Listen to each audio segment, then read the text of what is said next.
ಎಲ್ಲರಿಗೂ ನಮಸ್ಕಾರ. ನಾನು ನಿಮ್ಮ ಗಿರೀಶ್ ಮಟ್ಟಣ್ಣವರ್. ಸೌಜನ್ಯ ಪ್ರಕರಣದ ದಿಕ್ಕು ತಪ್ಪಿಸಬೇಕು ಅಂತ ಹೇಳಿ ಬಹಳಷ್ಟು ಪ್ರಯತ್ನ ನಡೀತಾ ಇದೆ. ಆನಂತರ ಬರೀ ಸೌಜನ್ಯ ಪ್ರಕರಣದ ದಿಕ್ಕು ಒಂದೇ ತಪ್ಪಿಸಿದ್ದಲ್ಲ, ನಿರಂತರವಾಗಿ ಆ ಕ್ಷೇತ್ರದಲ್ಲಿ ನಡೀತಕ್ಕಂತಹ ಕೊಲೆಗಳು, ಅತ್ಯಾಚಾರದ ವಿರುದ್ಧ ಕಳೆದ 40 ವರ್ಷಗಳಿಂದ ವಿವಿಧ ಪ್ರಕರಣಗಳಲ್ಲಿ ಏನು ಹೋರಾಟಗಳು ನಡೆದು ಆ ಎಲ್ಲ ಹೋರಾಟಗಳ ದಿಕ್ಕನ್ನು ತಪ್ಪಿಸಿದ್ದು ಧರ್ಮವನ್ನು ಮುಂದಿಟ್ಟು, ದೇವಸ್ಥಾನವನ್ನು ಮುಂದಿಟ್ಟು. ಅದೇ ರೀತಿ ಪ್ರಯತ್ನವದು ಮುಂದುವರೆದ ಭಾಗ ಆಗಿ ನಿನ್ನೆ ಉಜಿರೆಯಲ್ಲಿ ರಾಮೋತ್ಸವದ ಹೆಸರಲ್ಲಿ ಒಂದು ಕಾರ್ಯಕ್ರಮವನ್ನು ಏರ್ಪಡಿಸಿ ಅದರ ಮುಖಾಂತರ ಹಿಂದೂ ವರ್ಸಸ್ ಹಿಂದೂ ಅಂತ ಜಗಳ ಹಚ್ಚಿ ಗಲಭೆಯನ್ನು ಸೃಷ್ಟಿ ಮಾಡಿ, ಆನಂತರ ನೋಡಿ ಇಲ್ಲಿ ಸೌಜನ್ಯ ಹೋರಾಟಗಾರರು ಗಲಾಟೆ ಮಾಡ್ತಾರೆ, ಆತಂಕ ಸೃಷ್ಟಿ ಮಾಡ್ತಾ ಇದ್ದಾರೆ, ಇವರು ಗಲಭೆಕೋರರು ಅಂತ ತೋರಿಸುವಂತ ಪ್ರಯತ್ನ ಸಂಪೂರ್ಣವಾಗಿ ಮಕಾಡೆ ಮಲಗಿ ಹೋಗಿದೆ. ನಿನ್ನೆ ಇದರ ಸಂಪೂರ್ಣ ವಿವರ ಏನೇನು ನಡೀತು, ಇದಕ್ಕೆ ಕಾರಣ ಏನು, ಷಡ್ಯಂತ್ರ ಏನು ಅನ್ನೋದನ್ನ ಸ್ವಲ್ಪ ಬ್ರೀಫ್ ಆಗಿ ಹೇಳ್ತಾ ಇದ್ದೀನಿ.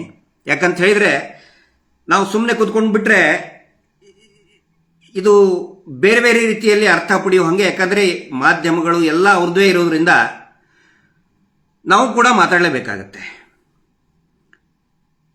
ಏಪ್ರಿಲ್ 6ನೇ ತಾರೀಕಿಗೆ ರಾಮನ ನವಮಿ, ರಾಮನ ಹುಟ್ಟಿದ ದಿನ ಇದ್ದಿತ್ತು. ಆದರೆ ನಿನ್ನೆ ಅದನ್ನು ಏರ್ಪಡಿಸ್ತಾರೆ. ಏಪ್ರಿಲ್ 6ನೇ ತಾರೀಕಿಗೆ ಅದೇ ದಿನಾನೇ ಸೌಜನ್ಯಾಳ ನ್ಯಾಯಯಾತ್ರೆ ಇದ್ದದ್ದನ್ನ ಕುತಂತ್ರವನ್ನು ಬಳಸಿ ಅದನ್ನು ನಿಲ್ಲಿಸಿ ಹಾಕ್ತಾರೆ. ಮತ್ತೆ ನಿನ್ನೆ ಉಜಿರೆಯಲ್ಲಿ ರಾಮೋತ್ಸವ ಹೆಸರಿನಲ್ಲಿ ಒಂದು ಕಾರ್ಯಕ್ರಮವನ್ನು ಏರ್ಪಡಿಸ್ತಾರೆ. ಆ ಕಾರ್ಯಕ್ರಮಕ್ಕೆ ಮುಖ್ಯ ಅತಿಥಿಗಳನ್ನಾಗಿ ಇವರು ಕರೆದಿದ್ದು ಒಬ್ಬವನು ಪಿಂಪು, ಇನ್ನೊಬ್ಬವನು ಪುಂಗಿದಾಸ. ಏನಾಯ್ತು ಅಂತ ಹೇಳಿದ್ರೆ, ಕಾರ್ಯಕ್ರಮವನ್ನು ಆಯೋಜನೆ ಸ್ಟಾರ್ಟ್ ಆಗೋದು ಸಾಯಂಕಾಲ 7 ಗಂಟೆಗೆ. ಆದರೆ ಈ ಪಿಂಪ್ ಅನ್ನುವಂತಹ ವ್ಯಕ್ತಿ, ನಾನು ಯಾಕೆ ಪಿಂಪ್ ಅಂತ ಹೇಳ್ತಾ ಇದ್ದೇನೆ ಅಂತ ಹೇಳಿದ್ರೆ, ಪಿಂಪ್ ಅನ್ನೋದು ಬೈಗಳು ಅಂತ ನಾನು ಹೇಳ್ತಾ ಇಲ್ಲ, ಅವಮಾನ ಮಾಡಬೇಕು ಅಂತ ನಾನು ಖಂಡಿತ ಹೇಳ್ತಾ ಇಲ್ಲ. ಪಿಂಪ್ ಅಂತ ಆ ವ್ಯಕ್ತಿಗೆ ನಾನು ಯಾಕೆ ಅಂತ ಹೇಳ್ತೀನಿ ಅಂತ ಹೇಳಿದ್ರೆ, ಆ ವ್ಯಕ್ತಿಯ ಮೇಲೆ prevention of immoral traffic act ಅಂದ್ರೆ ವೇಶ್ಯಾವಾಟಿಕೆಯನ್ನ ನಿಷೇಧ ಮಾಡುವಂತಹ ಕಾಯ್ದೆ ಸೆಕ್ಷನ್ 5 ಏನ್ ಹೇಳ್ತದೆ ಅಂತ ಹೇಳಿದ್ರೆ, ಯಾವುದೇ ಒಬ್ಬ ವ್ಯಕ್ತಿ ಇನ್ನೊಬ್ಬ ವ್ಯಕ್ತಿಯನ್ನ ವೇಶ್ಯಾವಾಟಿಕೆಗೆ ತಳ್ಳುವುದು ಅಂದ್ರೆ ಪಿಂಪ್ ಆಕ್ಟಿವಿಟಿ ಮಾಡುವುದಕ್ಕೆ ಮಾಡ್ತಾನೋ ಅದು ಶಿಕ್ಷಾರ್ಹ ಅಪರಾಧ. ಈ ವ್ಯಕ್ತಿಯ ಮೇಲೆ ಏನು ಕೆರೆಹಳ್ಳಿ ಅಂತ ಹೇಳಿ ನೀವು ನಾನು ಹಿಂದೂ ಇದನ್ನು ಅಂತ ಹೇಳ್ಕೊಂಡು ತಿರುಗಾಡ್ತಾನಲ್ಲ, ಅವನ ಮೇಲೆ immoral traffic act, prevention of immoral traffic act section 5 ನಲ್ಲಿ ಆ ವ್ಯಕ್ತಿಯ ಮೇಲೆ ಬೆಂಗಳೂರಿನ ಪೊಲೀಸ್ ಠಾಣೆಗಳಲ್ಲಿ ಕೇಸ್ ರಿಜಿಸ್ಟರ್ ಆಗಿದೆ. ಆ ವ್ಯಕ್ತಿ ಆರೋಪಿ ಇದ್ದಾನೆ. ಗುಂಡಾ ಕಾಯ್ದೆ, ಬೇರೆ ಬೇರೆ ಕಾಯ್ದೆಯಲ್ಲಿ ಸಾಕಷ್ಟು ಪ್ರಕರಣ ಇದೆ. ಆದರೆ ಪಿಂಪ್ ಅಂತ ಯಾಕಂತ ಹೇಳ್ತಾ ಇದೀವಿ ಅಂತ ಹೇಳಿದ್ರೆ, ಅವನ ಮೇಲೆ ಆ ಪ್ರಕರಣ ದಾಖಲಾಗಿದೆ. ಅವನನ್ನ ಇಲ್ಲಿ ಬರಬಾರದು ಅಂತ ಹೇಳಿ ದಕ್ಷಿಣ ಕನ್ನಡ ಜಿಲ್ಲೆಯ ಮಾನ್ಯ ಜಿಲ್ಲಾಧಿಕಾರಿಗಳು ಆದೇಶ ಹೊರಡಿಸ್ತಾರೆ. ಮತ್ತು ಅವನು ಇಲ್ಲಿ ಕಾಲಿರಬಾರದು ದಕ್ಷಿಣ ಕನ್ನಡ ಜಿಲ್ಲೆಗೆ ಅಂತೇಳಿ ಮಾನ್ಯ ದಕ್ಷಿಣ ಕನ್ನಡ ಜಿಲ್ಲೆಯ SP ಅವರು ಕೂಡ ಸೂಚನೆಯನ್ನು ಕೊಟ್ಟಿರ್ತಾರೆ. ಈ ಕಾರ್ಯಕ್ರಮ ಆಯೋಜನೆ ಮಾಡಿದವರು ಹೇಳಿರ್ತಾರೆ, ಇಲ್ಲ ರೀ ಅವನು ಬರುವುದಿಲ್ಲ ಅಂತ ಹೇಳ್ತಾರೆ. ಆದ್ರೆ ಕದ್ದು ಮುಚ್ಚಿ ಸ್ಮಗ್ಲಿಂಗ್ ಮಾಡ್ದಂಗೆ ಅವನನ್ನ ಕರೆಸಿ ಇವರ ದೇವಸ್ಥಾನದ ಒಂದು ಲಾಜಿಂಗ್ ನಲ್ಲಿ ಇಟ್ಟಿರ್ತಾರೆ. ದೇವಸ್ಥಾನದ ಲಾಜಿಂಗ್ ನಲ್ಲಿ ಕದ್ದು ಮುಚ್ಚಿ ಇಟ್ಟಿರ್ತಾರೆ. ಅವನಿಗೆ ಸಡನ್ ಆಗಿ ಆ ವ್ಯಕ್ತಿ 4 ಗಂಟೆಗೆ ಪ್ರತ್ಯಕ್ಷ ಆಗ್ತಾನೆ. ಉಜಿರೆ SDM ಕಾಲೇಜ್ ಶಿಕ್ಷಣ ಸಂಸ್ಥೆಯ ಎದುರುಗಡೆಯ ರಸ್ತೆಯಲ್ಲಿನೇ ಪ್ರತ್ಯಕ್ಷ ಆಗ್ಬಿಡ್ತಾನೆ. ಇವರೇ ಅವನ ಕಳ್ಳ ಸಾಗಾಣಿಕೆ ಮಾಡ್ತಾರೆ, ಇವನ ಸ್ಮಗ್ಲಿಂಗ್ ಮಾಡ್ತಾರೆ. ದೇವಸ್ಥಾನದಿಂದ ಅಲ್ಲಿವರೆಗೆ ಒಂದು ಕಾರಲ್ಲಿ ಇದನ್ನ ಹಾಕೊಂಡು ಸ್ಮಗ್ಲಿಂಗ್ ಮಾಡಿ ಎಕ್ಸಾಕ್ಟ್ ಲೊಕೇಶನ್ ಅವನು ಕಾಣಿಸಿಕೊಳ್ಳುವುದು 4 ಗಂಟೆಗೆ ಉಜಿರೆಯ ಆ SDM ಶಿಕ್ಷಣ ಸಂಸ್ಥೆಯ ಎದುರುಗಡೆನೆ. 4 ಗಂಟೆಗೇನೆ ಯಾಕೆ ಕಾಣಿಸ್ಕೊಂಡ? 7 ಗಂಟೆಗಲ್ಲ ಕಾರ್ಯಕ್ರಮ ಇದ್ದಿದ್ದು. 4 ಗಂಟೆಗೆ ಆ ಶಿಕ್ಷಣ ಸಂಸ್ಥೆಯ ಎದುರಿಗೆ ಅವನನ್ನ ಯಾಕೆ ಪ್ರತ್ಯಕ್ಷ ಆಗು ಹಂಗೆ ಮಾಡಿ ಸ್ಮಗ್ಲಿಂಗ್ ಮಾಡಿ ಅಲ್ಲಿ ಕರೆಸ್ತಾರೆ ಅಂತ ಹೇಳಿದ್ರೆ, ಆ ಶಿಕ್ಷಣ ಸಂಸ್ಥೆಯಲ್ಲಿರತಕ್ಕಂತಹ ವಿದ್ಯಾರ್ಥಿಗಳು ಎಲ್ಲರೂ ಕೂಡ ಕಾಲೇಜ್ ಬಿಟ್ಟು ಹೊರಗಡೆ ಬರುವಂಥ ಟೈಮ್ ಅದು. ಸ್ಪೆಷಲ್ ಕ್ಲಾಸು ಏನೇನೋ ಪಾಪ ಸ್ಟಡಿ ಮಾಡುವಂಥ ಮೂಡ್ನಲ್ಲಿರ್ತಾರೆ. ಸಾಯಂಕಾಲ ಆದಮೇಲೆ ಕಾಲೇಜ್ ಬಿಡುವಂಥ ಟೈಮ್ ಇನ್ ಬಿಟ್ವೀನ್ 4 to 5. ಆ ಟೈಮಲ್ಲಿ ಈ ವ್ಯಕ್ತಿ ಅಲ್ಲಿ ಹೋಗಿ ಇವ್ರದ್ದು ಪ್ಲಾನ್ ಏನೇನಿತ್ತು, ಇವ್ರ ಷಡ್ಯಂತ್ರ ಏನೇನಿತ್ತು ಅನ್ನೋದನ್ನ ಹೇಳ್ತಾ ಇದ್ದೀನಿ. ಅಲ್ಲಿ ಹೋಗಿ ಸ್ಟೂಡೆಂಟ್ಸ್ ಎಲ್ಲ ಬೇಕಾದ್ರೆ ನೀವು ಅದು ನಮ್ಮ ಕೂಡ್ಲಾ ರಂಪೇಜ್ ಅವ್ರದ್ದು ಇದರಲ್ಲಿ ನೋಡಬಹುದು, ವಿಡಿಯೋದಲ್ಲಿ, ಬೇರೆ ಬೇರೆ ವಿಡಿಯೋದಲ್ಲಿದೆ. ಎಲ್ಲಾ ವಿದ್ಯಾರ್ಥಿಗಳು ಕೂಡ ಸುತ್ತಲೂ ನಿಂತ್ಕೊಂಡಿದ್ದಾರೆ, ನೋಡ್ತಾ ಇದ್ದಾರೆ. ಒಬ್ರು ಕೂಡ ಗಲಭೆಯಲ್ಲಿ ಭಾಗಿಯಾಗಲಿಲ್ಲ. ಇವ್ರಿಗೇನು, ಇವನು ಹೋಗಿ ಅಲ್ಲಿ ಕೆಟ್ಟದಾಗಿ ಬೈದು ಬಿಡೋದು. ಬೈದ ಮೇಲೆ ಸೌಜನ್ಯ ಹೋರಾಟಗಾರರು, ವಿಶೇಷವಾಗಿ ಮಹೇಶ್ ಶೆಟ್ಟಿ ತಿಮ್ರೋಡಿ ಅವರ ಜೊತೆಗಿರ್ತಕ್ಕಂತಹ ಯುವಕರು, ಹುಡುಗರು ಅವನ ಮೇಲೆ ದಾಳಿ ಮಾಡಬೇಕು, ಅವನಿಗೆ ಹೊಡಿಬೇಕು, ಇವನು ಲಬಲಬ ಹೊಯ್ಕೋಬೇಕು. ಅವಾಗ ಇವನು ಪರವಾಗಿ ಕಾಲೇಜಿನ ವಿದ್ಯಾರ್ಥಿಗಳು ಕೂಡ ಗಲಭೆಯಲ್ಲಿ ಭಾಗಿಯಾಗಬೇಕು, ವಿದ್ಯಾರ್ಥಿನಿಯರು ವಿಶೇಷವಾಗಿ ಭಾಗಿಯಾಗಬೇಕು. ಆದೇಶ ಕೊಟ್ಟುಬಿಟ್ಟಿದ್ರು, ಹೋಗ್ರಿ ನೀವು ಅಂತ ಹೇಳಿ. ಆವಾಗ ವಿದ್ಯಾರ್ಥಿಗಳದ್ದೇ ಒಂದು ಗೊಂದಲದಲ್ಲಿ ಸಿಲುಕಾಕಿಸಿ ವಿದ್ಯಾರ್ಥಿಗಳ ಮೇಲೆ ಪ್ರಕರಣ ದಾಖಲು ಮಾಡಿ, ನೋಡಿ ವಿದ್ಯಾರ್ಥಿಗಳ ಮೇಲೆ ಹಲ್ಲೆ ಮಾಡಿದ್ರು ಅಂತ ತೋರಿಸುವಂತ ಒಂದು ಷಡ್ಯಂತ್ರ. ಆದರೆ ಸಂಪೂರ್ಣವಾಗಿ ಫ್ಲಾಪ್ ಆಗೋಯ್ತು. ನೋಡಿ ಇವರು ಯಾವ್ಯಾವ ರೀತಿ ಮಾಡ್ತಾರೆ ಅಂತ ಹೇಳಿದ್ರೆ, ಪದ್ಮಲತಾ ಪ್ರಕರಣ ಇದ್ದಾಗ, ಬೇಕಾದ್ರೆ ನನ್ನ ಮಾತು ಕ್ರಾಸ್ ವೆರಿಫೈ ಮಾಡೋದಾದ್ರೆ, 60 ವಯಸ್ಸು ದಾಟಿದಂತಹ ದಕ್ಷಿಣ ಕನ್ನಡ SDM ಕಾಲೇಜಿನಲ್ಲಿ ಓದಿದಂತಹ, ಈಗ 50-60 ವರ್ಷ ದಾಟಿದಂತಹ ಅವರಿಗೆ ಹಿರಿಯರಿಗೆ ನೀವು ಕೇಳಿ, ಯಾವಾಗ ಪದ್ಮಲತಾ ಪ್ರಕರಣ ಆಯಿತೋ ಆವಾಗ ವಿದ್ಯಾರ್ಥಿಗಳು ಏನಾದರೂ ಆ ಪ್ರತಿಭಟನೆಯಲ್ಲಿ, ಹೋರಾಟದಲ್ಲಿ ಭಾಗಿಯಾದರೆ ಎಲ್ಲರನ್ನು ಕೂಡ TC ಕೊಟ್ಟು ಹೊರಗಡೆ ಅಟ್ಟುತ್ತೀವಿ ಅಂತ ಹೇಳಿದ್ದು ಇದೇ ಹರ್ಷೇಂದ್ರ ಜೈನ್. ಸೌಜನ್ಯ ಹೋರಾಟ ಆಗಬೇಕಾದ್ರೆ ಯಾರು ಕೂಡ ಹೋಗಬಾರದು ಹೋರಾಟಕ್ಕೆ ಅಂತೇಳಿ ಆದೇಶ ಹೊರಡಿಸಿದ್ದು ಇದೇ ಕಾಲೇಜಿನ ಆಡಳಿತ ಮಂಡಳಿ. ಆದರೆ ಈ ಒಬ್ಬ ಪಿಂಪ್ ಬರ್ತಾನೆ, ಪಿಂಪನ ಜೊತೆಗೆ ನೀವು ನಿಂತ್ಕೋಬೇಕು, ಗಲಾಟೆ ಮಾಡಬೇಕು ಅಂತ ಅದೇ ಕಾಲೇಜಿನ ಮುಖ್ಯಸ್ಥರು ಹೇಳ್ತಾರೆ. ಅಂದ್ರೆ ಇವರ ಇನ್ಸ್ಟಿಟ್ಯೂಟ್ಗಳನ್ನು, ಶೈಕ್ಷಣಿಕ ಕೇಂದ್ರಗಳನ್ನು, ತಮ್ಮ ರಕ್ಷಣೆ, ಅವರ ಮಕ್ಕಳು ಮಾಡಿದಂತಹ ಕಚಡ, ಅತ್ಯಾಚಾರ, ಕೊಲೆಗಡಕ ಪ್ರಕರಣವನ್ನು ಮುಚ್ಚಿ ಹಾಕೋದಕ್ಕೆ ಶಿಕ್ಷಣ ಸಂಸ್ಥೆಗಳನ್ನು ಯಾವ ರೀತಿ ಬಳಸ್ಕೊಳ್ತಾ ಇದ್ದಾರೆ ಅನ್ನೋದನ್ನ ನೀವು ನೋಡಬೇಕಾಗುತ್ತೆ. ಬಂದ 4:45 ಅದಕ್ಕಿಂತ ಮುಂಚೆ ಭಯಂಕರವಾಗಿ ಹೇಳಿದ್ದ. ನಾವು ಅನ್ಕೊಂಡಿದ್ವಿ ಇವನಿಗೇನು ಹುಚ್ಚಿಗಿಚ್ಚು ಹಿಡಿದಿದ್ಯಾ ಅಂತೇಳಿ, ಎಲ್ಲರೂ ಅನ್ಕೊಂಡಿದ್ರು ಇವನಿಗೆ ಹುಚ್ಚು ಹಿಡಿದಿದ್ದೆ. ಆದ್ರೂ ಸುಖ ಸುಮ್ಮನೆ ಏನೋ ಒಂದು ಈ ಸೋಷಿಯಲ್ ಮೀಡಿಯಾದಲ್ಲಿ ಏನೋ ಜೋರಾಗಿ ಮಾತಾಡ್ಬಿಡೋದು, ಹೇಳ್ಬಿಡೋದು. ಅವರ ಅಪ್ಪನಿಗೆ ಹುಟ್ಟಿದ್ರೆ ಬರೀ ಇಂಥವೇ ಮಾತು.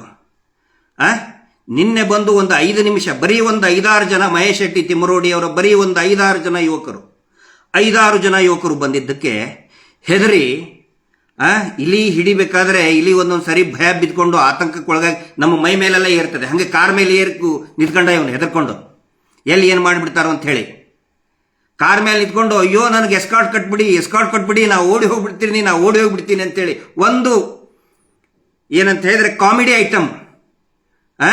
ಇವರು ಹಿಂದುತ್ವದ ರಕ್ಷಣೆ ಮಾಡ್ತಾರಂತ ಹೇಳಿ ಪ್ರೊಜೆಕ್ಟ್ ಆಗಿರೋದು ಹಂಗೆ, ಹಿಂದುತ್ವದ ರಕ್ಷಣೆ, ಕೇಸರಿ ಶಾಲ್ ಹಾಕೊಂಡು ಭಯಂಕರ ಬೊಗಳೆ ಬಿಡೋದು. ಮಹೇಶ್ ಶೆಟ್ಟಿ ತಿಮ್ಮರೂಡಿ ಅವರ ಬರೀ 5-6 ಜನಕ್ಕೆ ಹೆದರಿ ಓಡಿ ಹೋದ. ಅಲ್ಲಿ ಒಂದು ಇವ್ರ ಪರವಾಗಿ ಒಂದು 50-100 ಜನ ಬಂದಿದ್ರು, ಬಾಡಿಗೆ ಬಂಟರು, ಆ ಲೀಡ್ರು ಈ ಲೀಡ್ರು ಅಂತೇಳಿ. ಒಬ್ಬನು ತುಟಿ ಪಿಟ್ಟಿ ಕಂದಿಲ್ಲ.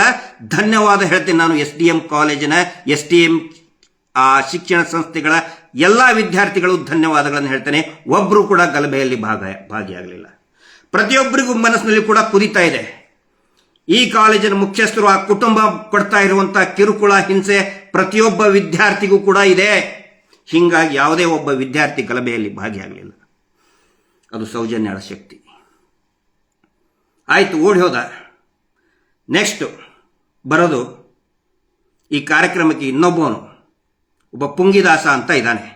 ನಾನು ಮುಂಚೆ ಹೇಳಿದ್ದೆ, ನೋಡಿ ನಮ್ಮ ತಂಟೆಗೆ ಬರಬೇಡಿ, ಸೌಜನ್ಯಳ ತಂಟೆಗೆ ಬರಬೇಡಿ. ವೈಯಕ್ತಿಕವಾಗಿ ನಮಗೆ ಏನಂದ್ರೂ ಕೂಡ ಅನಿಸ್ಕೊಳ್ತೀವಿ, ಸೌಜನ್ಯ ಹೋರಾಟದ ತಂಟೆಗೆ ಬರಬೇಡಿ.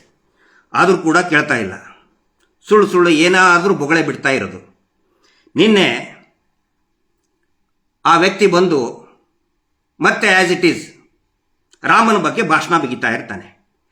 ರಾಮನ ಬಗ್ಗೆ ಭಾಷಣ ಮಾಡಬಹುದು, ಯಾರು ಬೇಕಾದರೂ ಮಾಡ್ತಾರೆ. ಪ್ರಕೃತಿಯಲ್ಲಿರುವ ಪ್ರಾಣಿ ಪಕ್ಷಿಗಳು ಕೂಡ ರಾಮನ ಜಪ ಮಾಡಿದಂತಹ ಉದಾಹರಣೆಗಳಿದೆ. ಇವನು ಬೊಗಳೆ ಬಿಡ್ತಾ ಬಿಡ್ತಾ ಬಿಡ್ತಾ ಇವ್ರು ಭಾಷಣ ಮಾಡೋದಕ್ಕೆ ಯಾರು ಏನು ಅಂತ ಇರಲಿಲ್ಲ. ಆದರೆ ನೀವು ಗಮನಿಸಿ, ನಡುವೆ ಹೇಳ್ತಾನೆ, ಅಯ್ಯೋ ಅಂತ ದೊಡ್ಡ ವ್ಯಕ್ತಿ ಕ್ಯಾರೆಕ್ಟರ್ ಅಸೋಸಿಯೇಷನ್ ಮಾಡ್ತಾರೆ ರೀ, ಕಾಮಂದ ಅನ್ನೋದ ಮತ್ತೇನನ್ಬೇಕು? ಅಸಲಿಗೆ ಅಸಲಿನೇ ಅಂತಾರೆ, ರಾಕ್ಷಸನಿಗೆ ರಾಕ್ಷಸನೇ ಅಂತಾರೆ, ದೇವರಿಗೆ ದೇವರು ಅಂತಾರೆ, ನಕಲಿಗೆ ನಕಲಿನೇ ಅಂತಾರೆ, ನಕಲಿ ದೇವಮಾನವನಿಗೆ ನಕಲಿ ದೇವಮಾನವನೇ ಅಂತಾರೆ. 106 ಹೆಣ್ಣು ಮಕ್ಕಳನ್ನ ಅತ್ಯಾಚಾರ ಮಾಡಿ ಕೊಲೆ ಮಾಡಿ ರಕ್ಷಣೆ ಮಾಡ್ತಾ ಇದ್ದವನಿಗೆ ಕಾಮಂದನೇ ಅನ್ನಬೇಕು, ಇನ್ನೂ ಜಾಸ್ತಿನೇ ಅನ್ನಬೇಕು. ಇವನಿಗೆ ರಾಮನ ಬಗ್ಗೆ ಭಾಷಣ ಮಾಡ್ತಾ ಪ್ರಭು ಶ್ರೀರಾಮಚಂದ್ರನ ಬಗ್ಗೆ ಭಾಷಣ ಮಾಡ್ತಾ ಏನ್ ಹೇಳ್ತಾನೆ, ಕಾಮಂದ ಯಾಕ್ರಿ ಅಂತಾರೆ. ಈ ಲೋಫರನಿಗೆ, ಈ ನಾಲಾಯಕನಿಗೆ ಗೊತ್ತಿಲ್ಲ ಅಲ್ಲಿ ಆದಂತ ಹತ್ಯೆಗಳು ಎಷ್ಟು, ಅವುಗಳನ್ನ ರಕ್ಷಣೆ ಮಾಡ್ತಾ ಇರೋದು ಇದೇ ಕಾಮಂದ ಅಂತ ಗೊತ್ತಿಲ್ಲ ಇವನಿಗೆ. ಹೀಗಾಗಿ ಇಲ್ಲಿ ನನಗೊಂದು ಇದನ್ ಬಂತು, ಏನೋ ನಾವು ಚಿಕ್ಕವರಿದ್ದಾಗ ಧಾರವಾಡ ತುಂಬಾ ವೆರಿ ಬ್ಯೂಟಿಫುಲ್ ಕಲ್ಚರ್ಡ್ ಮತ್ತೆ ವಿಶಿಷ್ಟ ಸಂಸ್ಕೃತಿಯಾದಂಥ ನೇಟಿವಿಟಿ ಇರುವಂಥ ಊರು ಧಾರವಾಡ. ನಾವು ಸ್ಕೂಲಿಗೆ ಹೋಗ್ಬೇಕಾದ್ರೆ, ಪ್ರೈಮರಿ ಸ್ಕೂಲ್ಗೆ ಹೋಗ್ಬೇಕಾದ್ರೆ ಸಂತೆ ಒಳಗಡೆ ಹಾವು ಆಡ್ಸೋರು ಇರ್ತಿದ್ರು. ಪುಂಗಿ ಊದಿ ಹಾವು ಆಡಿಸ್ತಿದ್ರು. ಒಂದು 5 ಪೈಸೆ 10 ಪೈಸೆ ಎಲ್ಲರೂ ಹಾಕ್ತಿದ್ರು. ನಾವು ಕೂಡ ನಮ್ಮ ಅಜ್ಜಿ ಜೊತೆಗೆ ಅಪ್ಪ ಅಮ್ಮನ ಜೊತೆಗೆ ಹೋದಾಗ 5 ಪೈಸೆಯನ್ನು ಕೂಡ ಹಾಕಿದ್ದೀವಿ. ಅವರು ಪುಂಗಿ ಬಾರಿಸಿ ಹಾವು ಆಡಿಸಿ ಹೋಗ್ತಿದ್ರು. ಸ್ವಲ್ಪ ವರ್ಷಗಳಾದ ಮೇಲೆ ಏನಾಯ್ತು, ಆ ಹಾವಾಡಿಗರ ಸಂಖ್ಯೆ ಕಡಿಮೆ ಆಯಿತು. ಆವಾಗ ಒಂದಿಷ್ಟು ಹಾವಾಡಿಗರು ಪುಂಗಿ ಊದೋರ ಜೊತೆಗೆ ಆ ಟೆಂಟ್ ಡಾಕ್ಟರ್ ಇರ್ತಿದ್ದ. ಆ ಟೆಂಟ್ ಡಾಕ್ಟರ್ ಏನ್ ಮಾಡ್ತಿದ್ದ ಅಂತ ಹೇಳಿದ್ರೆ, ಅವನು ಹಾವಾಡಿಗನ ಪಕ್ಕ ಇರ್ತಿದ್ದ. ಅವನೇನು ಮಾಡಕ್ ಅಂದ್ರೆ ಒಂದು ಬಿಸ್ನೆಸ್ ಸ್ಟ್ರಾಟಜಿ ಅದು. ಈ ಪುಂಗಿ ಊದ್ತಾ ಇದ್ನ, ಪುಂಗಿ ಊದ್ ಕೂಡಲೇ ಜನ ಎಲ್ಲರೂ ಸೇರ್ತಾ ಇದ್ರು. ಸೇರಿದ ಕೂಡಲೇ ಆ ಹಾವು ಅವನು ತೋರಿಸ್ತಾನೆ ಇರ್ತಿರ್ಲಿಲ್ಲ. ಪುಂಗಿ ಹೋಗ್ತಾ ಈ ಡಾಕ್ಟರ್ ತನ್ನ ಬಿಸ್ನೆಸ್ ಸ್ಟಾರ್ಟ್ ಮಾಡ್ತಿದ್ದ. ಟೆಂಟ್ ಡಾಕ್ಟರ್ ಆ ಒಂದಿಷ್ಟು ಗುಳಿಗೆ ಅಂದ್ರೆ ಮಾತ್ರೆ ನೋಡಿ, ಕೆಮ್ಮು ಬಂತ ಇದನ್ನ ತಗೊಳ್ಳಿ, TB ಬಂತ ಇದನ್ನ ತಗೊಳ್ಳಿ, ಕ್ಯಾನ್ಸರ್ ಬಂದ್ರೆ ಇದನ್ನ ಬರೀ 1-2 ಗುಳಿಗೆ ಇಷ್ಟೇ, ಏನೇ ಆದ್ರೂ ಕೂಡ ಅದನ್ನೇ ಕೊಡೋದು. ಅವನಿಗೇನು ಒಟ್ಟಾರೆ ಓವರ್ ಆಲ್ ಈ ಇವನು ಪುಂಗಿ ಬಾರಿಸೋದ್ರಿಂದ ಜನ ಯಾರು ಸೇರಿರ್ತಾರಲ್ಲ ಅಲ್ಲಿ ಅವನ ಔಷಧಿಗಳ ಮಾತ್ರೆಗಳು ಗುಳಿಗೆ ಸೇಲ್ ಆಗ್ಬೇಕು. ಜನ ಬಂದಿದ್ದಕ್ಕೆ ಇವನೇ ಪುಂಗಿ ಓದ್ತಾ ಇದ್ದಾನೆ, ಹಾವು ತೋರಿಸ್ತಾನೆ ಅಂತ ಹೇಳಿ. ಆದ್ರೆ ಆಗ್ತಾ ಇರೋದೇನಲ್ಲಿ, ಈ ಟೆಂಟ್ ಡಾಕ್ಟರ್ಂದು ಗುಳಿಗೆ ಮಾತ್ರೆ ಸೇಲ್ ಮಾಡಬೇಕು. ಈ ಪುಂಗಿದಾಸ ನಿನ್ನೆ ಏನ್ ಮಾಡ್ತಾ ಇದ್ದ ಅಂತ ಹೇಳಿದ್ರೆ, ರಾಮನ ಬಗ್ಗೆ ಮಾತಾಡ್ತಾ ರಾಮನ ಬಗ್ಗೆ, ಸೀತೆಯ ಬಗ್ಗೆ, ಆಂಜನೇಯ ಬಗ್ಗೆ, ರಾವಣನ ಬಗ್ಗೆ ಮಾತಾಡ್ತಾ, ಅಯ್ಯೋ ಕಾಮಂದಂತ ಯಾಕಂತಾರ್ರಿ ಅಂತ. ಅಂದ್ರೆ ಇವನಿಗೆ ಸೇಲ್ ಮಾಡಬೇಕಾಗಿರೋದು ಈ ಕಾಮಂದಂದು, ಆ ನಕಲಿ ದೇವ ಮಾನವನ ಕ್ಯಾರೆಕ್ಟರ್ ಬಗ್ಗೆ ಅದನ್ನು ಸೇಲ್ ಮಾಡಬೇಕು. ಎಂತ ಒಳ್ಳೆಯವನು ಅದನ್ನು ಸೇಲ್ ಮಾಡಬೇಕಾಗಿತ್ತು ಈ ಪುಂಗಿದಾಸನಿಗೆ. ಹಿಂಗಾಗಿ ಈ ಪುಂಗಿದಾಸ ಯಾರು, ಅವನ ಇತಿಹಾಸನೂ ಕೂಡ ಸ್ವಲ್ಪ ಗೊತ್ತಾಗಬೇಕಲ್ಲ. ದೇಶದ ಇತಿಹಾಸದ ಬಗ್ಗೆ ಮಾತಾಡ್ತಾನೆ, ದೇವರ ಇತಿಹಾಸದ ಬಗ್ಗೆ, ದೇವಸ್ಥಾನದ ಇತಿಹಾಸದ ಬಗ್ಗೆ ಮಾತಾಡುವಂತ ಈ ಪುಂಗಿದಾಸ ಒಂದ್ಸರಿ ಏನ್ ಮಾಡಿದ ಅಂತ ಹೇಳಿದ್ರೆ, ಒಂದು ಮನೆಗೆ ಹೋದ. ಆ ಮನೆಗೆ ಹೋಗಿ ಆ ಮನೆಯಲ್ಲಿರ್ತಕ್ಕಂಥ ಹೆಣ್ಮಗಳನ್ನೇ ಹಾರಿಸ್ಕೊಂಡು ಹೋಗ್ಬಿಟ್ಟ. ಹಾರಿಸ್ಕೊಂಡು ಹೋಗಿ ಅವಳನ್ನ ಬಸುರು ಮಾಡಿ ಅಬೋರ್ಷನ್ ಮಾಡಿಸುವಂತ ಗಂಟು ಬಿದ್ದ. ಅಬೋರ್ಷನ್ ಕೂಡ ಪಾಪ ಮಾಡಿಸ್ಕೊಂಡ್ಬಿಟ್ರು. ಸುಮ್ಮನೆ ಇರ್ಬೇಕಲ್ಲ ಊರವರು, ಆ ಹೆಣ್ಮಗಳ ಕಡೆಯವರು ಸುಮ್ಮನೆ ಇರ್ಬೇಕಲ್ಲ. ಕಂಪ್ಲೇಂಟ್ ಮಾಡಿದರು. ಎಲ್ಲಿಗೆ? ರಾಷ್ಟ್ರೀಯ ಸ್ವಯಂ ಸೇವಕ ಸಂಘಕ್ಕೆ, ಸಂಘದ ಹಿರಿಯರಿಗೆ, ಸಂಘದ ಪ್ರಚಾರಕರಿಗೆ, ಪ್ರಾಂತ ಪ್ರಚಾರಕರಿಗೂ ಕೂಡ ಕಂಪ್ಲೇಂಟ್ ಮಾಡಿದ್ರು. ಬೈಠಕ್ ಕರೆದ್ರು ಮುಖ್ಯ ಕಚೇರಿಯಲ್ಲಿ. ಕರೆಸಿದ್ರು ಇವನ್ನ.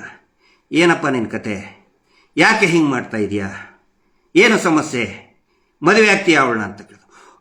ಅವಾಗ ಇವ್ದು ಹೇಳ್ತಾನೆ ಪುಂಗಿದಾಸ, ಪುಂಗಿ ಓದಿದ್ದು ಏನಂತ ಹೇಳಿದ್ರೆ, ಅಯ್ಯೋ ಹಂಗಲ್ಲ ಜಿ, ನಾನು ಸ್ವಾಮಿ ವಿವೇಕಾನಂದ ಜಿ, ಅವರು ಶಾರದಾ ಮಾತೆ ಜಿ, ನನಗೂ ಅವರಿಗೂ ತಾಯಿ ಮಗನ ಸಂಬಂಧ ಇದೆ ಜಿ ಅಂತ ಹೇಳಿ ಒಂದು ಹೆಣ್ಮಗಳನ್ನ ಕರ್ಕೊಂಡು ಹೋಗಿ, ಮನೆ ಬಿಡಿಸಿ ಕರ್ಕೊಂಡು ಹೋಗಿ ಅವಳನ್ನ ಬಸುರು ಮಾಡಿ ಅಬೋರ್ಷನ್ ಮಾಡಿಸಿ, ಯಾಕಪ್ಪ ಮದುವೆ ಆಗಲ್ಲ ಅಂತ ಕೇಳಿದ್ರೆ ಜಿ ನಾನು ವಿವೇಕಾನಂದ ಜಿ, ಶಾರದಾ ಮಾತೆ ಜಿ ಅಂತ ಹೇಳಿ ಆ ಬೈಠಕ್ನಿಂದ ಪರಾರಿಯಾಗ್ಬಿಟ್ಟ ಈ ಪುಂಗಿಜಿ. ಇದು ಇವನ ಇತಿಹಾಸ, ಶಾರ್ಟ್ ಇಂಟ್ರೊಡಕ್ಷನ್ ಅಂತ. ಆದರೆ ಸ್ವಲ್ಪ ದಿನಕ್ಕೆ ಪೂರ್ತಿ ನಾಪತ್ತೆ, ಕಾಣೆ ಆಗ್ಬಿಟ್ಟ. ಕಾಣೆ ಆದ್ಮೇಲೆ ಅವಾಗ ಅಂಗಡಿ ಕ್ಲೋಸ್. ಮತ್ತು ಇನ್ನೊಂದು ಸ್ವಲ್ಪ ದಿನ ಆದ್ಮೇಲೆ ಒಂದು ಹೊಸ ಅಂಗಡಿ ಇಟ್ಕೊಂಡು ಬಂದ, ಏನೋ ಬ್ರಿಗೇಡು ಅದು ಇದು ಅಂತ ಹೇಳಿ. ಆ ಬ್ರಿಗೇಡ್ ಮಾಡಿ ಮಾನ್ಯ ನರೇಂದ್ರ ಮೋದಿ ಅವರಿಗೆ ಎಷ್ಟು ಇನ್ಸಲ್ಟ್ ಮಾಡ್ತಾ ಇದ್ದಂತ ಹೇಳಿದ್ರೆ ನೋಡಿ, ಏನಾದರೂ ಕೂಡ ಇಲ್ಲಿ ಒಬ್ಬನ್ನ ಹಾಳು ಮಾಡಬೇಕು ಅಂತ ಹೇಳಿದರೆ ವೈರಿಗಳೇ ಇರಬಾರ್ದು. ಆದರೆ ಒಂದು ನಿಮಿಷ ಅಮ್ಮ, ಸಾರಿ, ಮನೆಗೆ ಯಾರು ಬಂದಿದ್ದಾರೆ.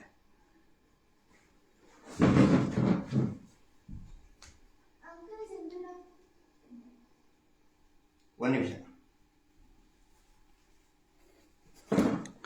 ಸಾರಿ, ಮನೆಯವ್ರ ಕರೆಗೆ ಬಂದಿದ್ರು. ಈಗ ಏನಾಗುತ್ತೆ, ಒಬ್ಬನ್ನ ಯಾರನ್ನಾದ್ರೂ ಇನ್ಸಲ್ಟ್ ಮಾಡಬೇಕು ಅಥವಾ ಸೋಲಿಸ್ಬೇಕು ಅಂತ ಹೇಳಿದರೆ ವಿಪರೀತ ಹೊಗಳು ಬಿಡ್ಬೇಕಂತೆ. ಈ ವ್ಯಕ್ತಿ ಏನು ಮಾಡಿದ, ಪುಂಗಿದಾಸ ಭಾಷಣ ಬಹುಶಃ ನೀವು ನೋಡಿರ್ಬೋದು, ಕಾಮಿಡಿ ಐಟಮ್. ಮೋದಿಜಿಯವರು ಪ್ರಧಾನಿ ಆದರೆ ಬಂಗಾರದ ರಸ್ತೆನೆ ಮಾಡಿಬಿಡ್ತಾರೆ, ಪೆಟ್ರೋಲ್ ಬೆಲೆ ನೀರಿನಷ್ಟೇ ಕಡಿಮೆ ಆಗಿಬಿಡ್ತದೆ. ಜನ ಮತ್ತೆ ನಂಬಿಟ್ರು. ಆವಾಗ ನೋಡಿ, ಒಬ್ಬ ಹಳೆ ಹಿಂದಿ ಸಿನಿಮಾದೊಳಗೆಲ್ಲ ಮತ್ತು ಬೇರೆ ಬೇರೆ ಇದ್ರಾಗ ನಾವು ನೋಡಿದ್ದೀವಿ, ಈ ಕಾಮಿಡಿ ಐಟಮ್ಗಳು ಹೇಳ್ತಿರ್ತಾರೆ. ಒಬ್ಬ ಪೈಲ್ವಾನ್ ಹೇಳ್ಬಿಡ್ತಾನೆ, ನೋಡಿ ಈ ಪೈಲ್ವಾನ್ ಎಷ್ಟು ಗಟ್ಟಿ ಇದ್ದಾನೆ ಅಂತ ಹೇಳಿದ್ರೆ 20 ಮಹಡಿ ಇಂತ್ರ ಇವನು ಜಿಗಿತಾನೆ, ಈಗ ಜಿಗಿದ್ರೆ ಇವನಿಗೆ ಏನೂ ಆಗಲ್ಲ ಅಂತ ಅನೌನ್ಸ್ ಮಾಡಿಬಿಡ್ತಾನೆ. ಜನಗಳೆಲ್ಲ ಮತ್ತೆ ನಂಬಿ ನೋಡ್ತಾ ಕೂತ್ಕೊಳ್ತಾರೆ, ಬರ್ತಾನೆ ಪೈಲ್ವಾನ್ ಅಂತೇಳಿ. ಪಾಪ ಪೈಲ್ವಾನಿಗೆ ಏನು ಗೊತ್ತೇ ಇಲ್ಲ, ಇವನು ಅನೌನ್ಸ್ ಮಾಡಿದ್ದೇ ಗೊತ್ತಿಲ್ಲ. ಇವನು ಹೇಳ್ಕೊತಾನೆ, ಆ ಪೈಲ್ವಾನ ಭಕ್ತ ಇವನು ಅಂತ ಹೇಳ್ಕೊಂಡಿರ್ತಾನೆ, ಅನೌನ್ಸ್ ಮಾಡಿಬಿಟ್ಟಿರ್ತಾನೆ. ಇವನು ಹೇಳ್ತಾನಲ್ಲ, ನಾನು ಭಕ್ತ, ಮೋದಿಜಿ ಭಕ್ತ ಅಂತ ಹೇಳ್ಕೊಂಡು. ಹಾಗೆ ಮೋದಿಜಿ ಬಂದರೆ ಬಂಗಾರದ ರಸ್ತೆನೆ ಮಾಡಿಬಿಡ್ತಾರೆ ಅನ್ನೋ ರೀತಿಯಲ್ಲಿ ಅವನು ಹೇಳ್ತಾನೆ. ಈ 20 ಮಹಡಿ ಹತ್ರ ಬಿದ್ದರೆ ಎಂಥ ಪೈಲ್ವಾನ್ ಇದ್ರು ಕೂಡ ಮೈಯಾಗಿನ ಎಲ್ಲ ಮುರಿದು ಸತ್ತು ಹೋಗೋದು ಗ್ಯಾರಂಟಿ. ಆನಂತರ ಮರ್ಯಾದೆ ಹೋಗೋದು ಯಾರ್ದು ಹೇಳಿ? ನರೇಂದ್ರ ಮೋದಿ ಅವ್ರದೇ ಅಲ್ಲ ಹೋಗೋದು. ಇವನಿಗೆ ಗೊತ್ತು, ಎಲ್ಲರಿಗೂ ಗೊತ್ತು, ಇವನೊಬ್ಬ ಕಾಮಿಡಿ ಪೀಸ್ ಅಂತ ಎಲ್ಲರಿಗೂ ಕೂಡ ಗೊತ್ತು. ಆನಂತರ ಪೆಟ್ರೋಲು ನೀರಿನ ದರಕ್ಕಿಂತ ಕಡಿಮೆ ಆಗಿಬಿಡ್ತದೆ. ನೋಡಿ, ಈ ಪೈಲ್ವಾನ್ರಿದ್ದಾರೆ, ಇವರು ಬೆಂಕಿಯಲ್ಲಿ ಇಳಿದು ಬಿಡ್ತಾರೆ. ಬೆಂಕಿಯಲ್ಲಿ ಇಳಿದ್ರು ಕೂಡ, ಇವರು ಮೈ ತುಂಬ ಬೆಂಕಿ ಹಚ್ಚಿದ್ರು ಕೂಡ ಏನೂ ಆಗಲ್ಲ ಅಂತ ಆ ಪೈಲ್ವಾನ್ ಭಕ್ತ ಹೇಳ್ಬಿಡ್ತಾನೆ. ಜನ ಎಲ್ಲ ನಂಬ್ಕೊಂಡು ಕಾಯ್ತಾ ಕೂತ್ಕೊಳ್ತಾರೆ. ಆ ಪೈಲ್ವಾನ್ ಬರಲ್ಲ, ಯಾಕಂತ ಹೇಳಿದ್ರೆ ಬೆಂಕಿ ಹಚ್ಕೊಂಡ್ರೆ ಸಾಯೋದ ಪೈಲ್ವಾನ್ ಅಲ್ಲ, ಈ ಕಾಮಿಡಿ ಪೀಸ್ ಏನು ಇದು ಮಾಡಲ್ಲ. ಆ ರೀತಿ ಈ ವ್ಯಕ್ತಿ ಏನೇನೋ ಬಾಯಿಗೆ ಬಂದಂಗೂ ಭಾಷಣ ಮಾಡಿ ಇವತ್ತೇನಾದರೂ ಕರ್ನಾಟಕದಲ್ಲಿ ನರೇಂದ್ರ ಮೋದಿ ಅವ್ರ ಮರ್ಯಾದೆ ಹೋಗಿದೆ ಅಂದರೆ ಇವನಿಂತನೇ ಹೋಗಿತ್ತು. ನೀವೀಗ ಹೇಳಿ, ಇವನನ್ನ ಅವರ ಭಕ್ತ ಅನುಯಾಯಿ ಅನ್ಬೇಕು ಅಥವಾ ವೈರಿ ಅಂತ ಅನ್ಬೇಕು? ನೀವೇ ವಿಶ್ಲೇಷಣೆ ಮಾಡಿ.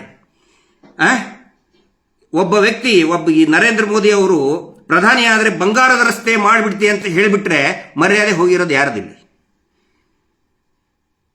ಇವ್ರಿಗೇನು ಅದೊಂದು ದಂಧೆ, ಭಾಷಣ ಮಾಡೋದು ಇವ್ರಿಗೊಂದು ದಂಧೆ. ದೇಶಭಕ್ತಿ ಬಗ್ಗೆ ಭಾಷಣ ಮಾಡೋದು, ದೇವರ ಬಗ್ಗೆ ಭಾಷಣ ಮಾಡೋದು, ಇವ್ರಿಗೆ ಅದೊಂದು ದಂಧೆ. 1 ಗಂಟೆಗೆ ಇಷ್ಟು ಅಂತೇಳಿ. ಇಲೆಕ್ಷನ್ ಬಂದ ಮೇಲೆ ಇವ್ರದ್ದು ರೇಟ್ ಜಾಸ್ತಿ ಆಗ್ತದೆ, 5 ಲಕ್ಷ 10 ಲಕ್ಷ ಒಂದು ಭಾಷಣಕ್ಕೆ.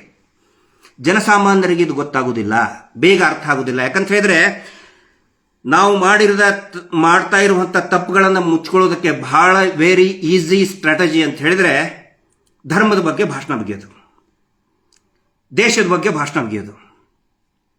ಇವತ್ತಿಗೂ ಕೂಡ ಅದಕ್ಕೆ ನಾನು ದೇವರ ಬಗ್ಗೆ ನಾನು ಮಾತಾಡಕ್ಕೆ ಹೋಗೋದಿಲ್ಲ.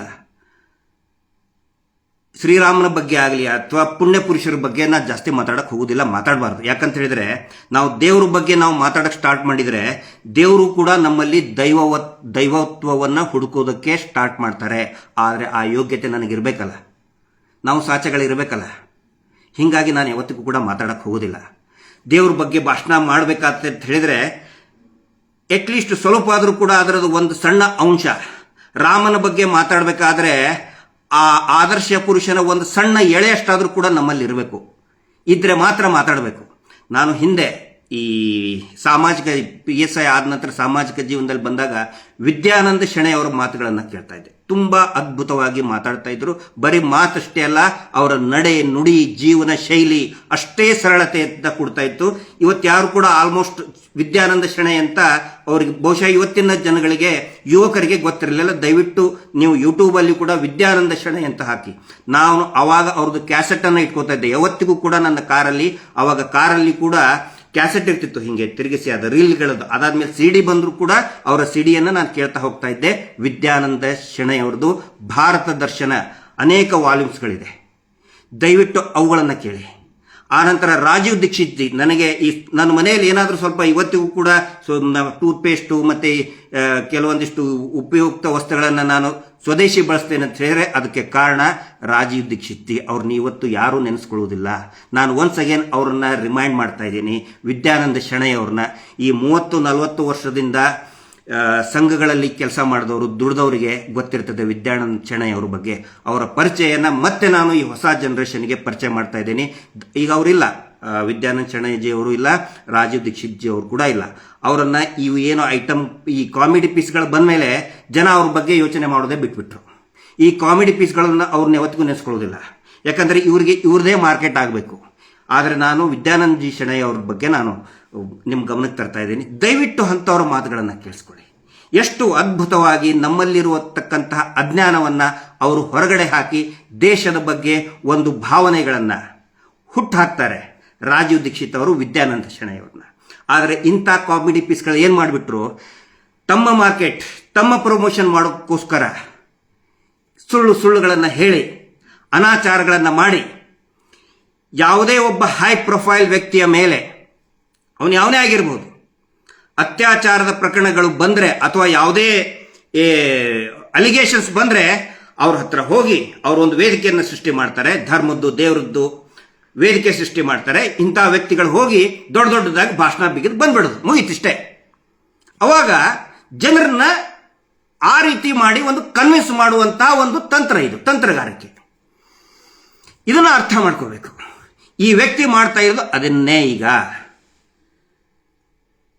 ನಮ್ಮ ಡಿಟಾಕ್ಸ್ ದಿನೇಶ್ ಅವರು, ದಿನು ಅವರು ತುಂಬಾ ಒಳ್ಳೆ ಮಾತನ್ನು ಹೇಳಿದ್ರು ಒಂದು 2-3 ದಿನದ ಹಿಂದೆ. ನೋಡಿ, ಸೌಜನ್ಯ ಪ್ರಕರಣದಲ್ಲಿ ಅಡ್ಡಗಾಲಾಗಬೇಡಿ. ಸೌಜನ್ಯ ಒಂದು ಹೋರಾಟ, ಒಂದು ಸುಡುವಂಥ ಬೆಂಕಿ, ಅದಕ್ಕೆ ಅಡ್ಡಗಾಲಾಗಬೇಡಿ. ಯಾರಾದರೂ ಈ ಸೌಜನ್ಯ ಹೋರಾಟಕ್ಕೆ ಅಡ್ಡು ಬಂದರೆ ಸುಟ್ಟು ಹೋಗ್ತೀರಾ. ಬಹಳ ಸೂಕ್ಷ್ಮವಾಗಿ ಹೇಳಿದ್ರು. ಯಾಕಂತ ಹೇಳಿದ್ರೆ ದಿನೇಶ್ ಅವ್ರನ್ನ ನಾನು ಗಮನಿಸ್ದಂಗೆ ಒಬ್ಬ ಈಸ್ ಅ ಗುಡ್ ಥಿಂಕರ್. ಅವರು ಯೂಟ್ಯೂಬ್ ಮಾತ್ರ ಅಲ್ಲ, is a very good thinker. ಯಾವತ್ತಿಗೂ ಕೂಡ ನಾವು ಯಾರಾದರೂ ಈ ಥರ ವಿಚಾರವಾದಿಗಳು ಆನಂತರ ಗುರುಗಳ ಸ್ಥಾನದಲ್ಲಿ ನಿಂತ್ಕೊಂಡು ಹೇಳ್ತಾರೆ, ಅವಾಗ ಅವ್ರ ಮಾತುಗಳನ್ನು ಕೇಳಬೇಕಾಗುತ್ತೆ. ಸೌಜನ್ಯ ಪ್ರಕರಣದಲ್ಲಿ ಅದೆಷ್ಟೋ ಜನ ಬಂದರು ಹಾಳು ಮಾಡೋದಕ್ಕೆ. ಎಲ್ಲರೂ ಕೂಡ ಅವರದೇ ಕ್ಯಾರೆಕ್ಟರ್ಗಳನ್ನು ಹಾಳು ಮಾಡಿಕೊಂಡು ಎಕ್ಸ್ಪೋಸ್ ಆಗಿ ಹೋಗಿದ್ದಾರೆ. ಮಹೇಶ್ ಶೆಟ್ಟಿ ತಿಮ್ಮರೋಡಿಯವರು ಈ ಥರ ಅನೇಕ ಎಂಟ್ರಿಗಳನ್ನು ನೋಡಿದ್ದಾರೆ, ಅನೇಕ ಎಕ್ಸಿಟ್ಗಳನ್ನು ಕೂಡ ನೋಡಿದ್ದಾರೆ.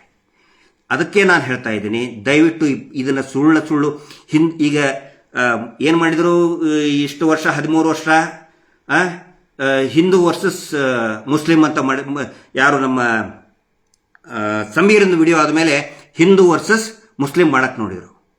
ಆನಂತರ ಹಿಂದೂ ಜೈನ್ ಮಾಡಕ್ಕೆ ನೋಡಿದರು, ಆಗಲಿಲ್ಲ. ಈಗ ನಿನ್ನೆ ಹಿಂದೂಗಳ ಮಧ್ಯೆ ಜಗಳ ಹಚ್ಚೋದಕ್ಕೆ ಮಹೇಶ್ ಶೆಟ್ಟಿ ತಿಮ್ಮರೋಡಿಯವರು ಹಿಂದೂ ನಾಯಕ ಅಲ್ಲ, ಅವರನ್ನ ತಗ್ಸೋದಕ್ಕೆ ಈ ಒಂದಿಷ್ಟು ಒಬ್ಬ ಪಿಂಪು ಇನ್ನೊಬ್ಬ ಪುಂಗಿದಾಸನ್ನ ಕರೆದು ಮಾಡಕ್ಕೆ ನೋಡಿದ್ರು. ಅದು ಯಾವ ಕಾರಣಕ್ಕೂ ಕೂಡ ಸಕ್ಸಸ್ ಆಗುವುದಿಲ್ಲ, ಯಾವತ್ತಿಗೂ ಆಗುವುದಿಲ್ಲ. ಯಾಕಂತ ಹೇಳಿದ್ರೆ ಮಹೇಶ್ ಶೆಟ್ಟಿ ತಿಮ್ಮರೋಡಿ ಅವ್ರ ಬಗ್ಗೆ ಕೆಲವೊಂದಿಷ್ಟು ಬಹಳ ವೈಶಿಷ್ಟ್ಯತೆ ಇರುವಂಥ ವ್ಯಕ್ತಿ. ಅದು ಸುಮ್ಮನೆ ನಾನು ಅವ್ರ ಹಿಂದೆ ಹೋಗಿಲ್ಲ. ನಾನು ನೋಡ್ದಂಗೆ ನಾನು ಮತ್ತು ಅವರು ಒಟ್ಟಿಗೆ ಹೋಗಬೇಕಾದ್ರೆ, ಶೃಂಗೇರಿಯಿಂದ ಉಜಿರೆಗೆ ಹೋಗಬೇಕಾದ್ರೆ ಆ ಹೊರನಾಡು ಒಂದು ಕ್ರಾಸ್ ಬರ್ತದೆ, ಒಂದು ರೋಡು ಈ SK ಬಾರ್ಡರ್ ಹತ್ರ ಒಂದು ಲೆಫ್ಟಿಗೆ ಹೋದರೆ ಹೊರನಾಡಿಗೆ ಹೋಗುತ್ತೆ, ರೈಟಿಗೆ ಹೋದರೆ ಈ ಕಾರ್ಕಳದ ಕಡೆ ಹೋಗುತ್ತೆ. ಅಲ್ಲಿ ಒಬ್ಬರು ವೆಹಿಕಲ್ಲು ಟೂರಿಸ್ಟ್ ಅಂತ ಬಂದಿದ್ರು, ಇನೋವಾ ವೆಹಿಕಲ್ಲು ಈ ರಸ್ತೆ ಪಕ್ಕದ ಈ ಟ್ರೆಂಚ್ ಇರ್ತದಲ್ಲ, ಟ್ರೆಂಚಲ್ಲಿ ಸಿಕ್ಕಾಕೊಳ್ತು. ಅದ್ರ ಹಿಂದೆ ನಮ್ಮ ವೆಹಿಕಲ್ಲು, ಮಹೇಶ್ ಶೆಟ್ಟಿ ತಿಮ್ಮರೋಡಿ ಅವ್ರ ವೆಹಿಕಲ್ಲು. ಪಾಪ ಅವ್ರ ಫ್ಯಾಮಿಲಿ ಅವರು ಆತಂಕಕ್ಕೊಳಗಾಗಿ, ಸರ್ ಯಾರಾದರೂ ದುಡಿಯೇ ಅಂತ ಹೇಳಿ.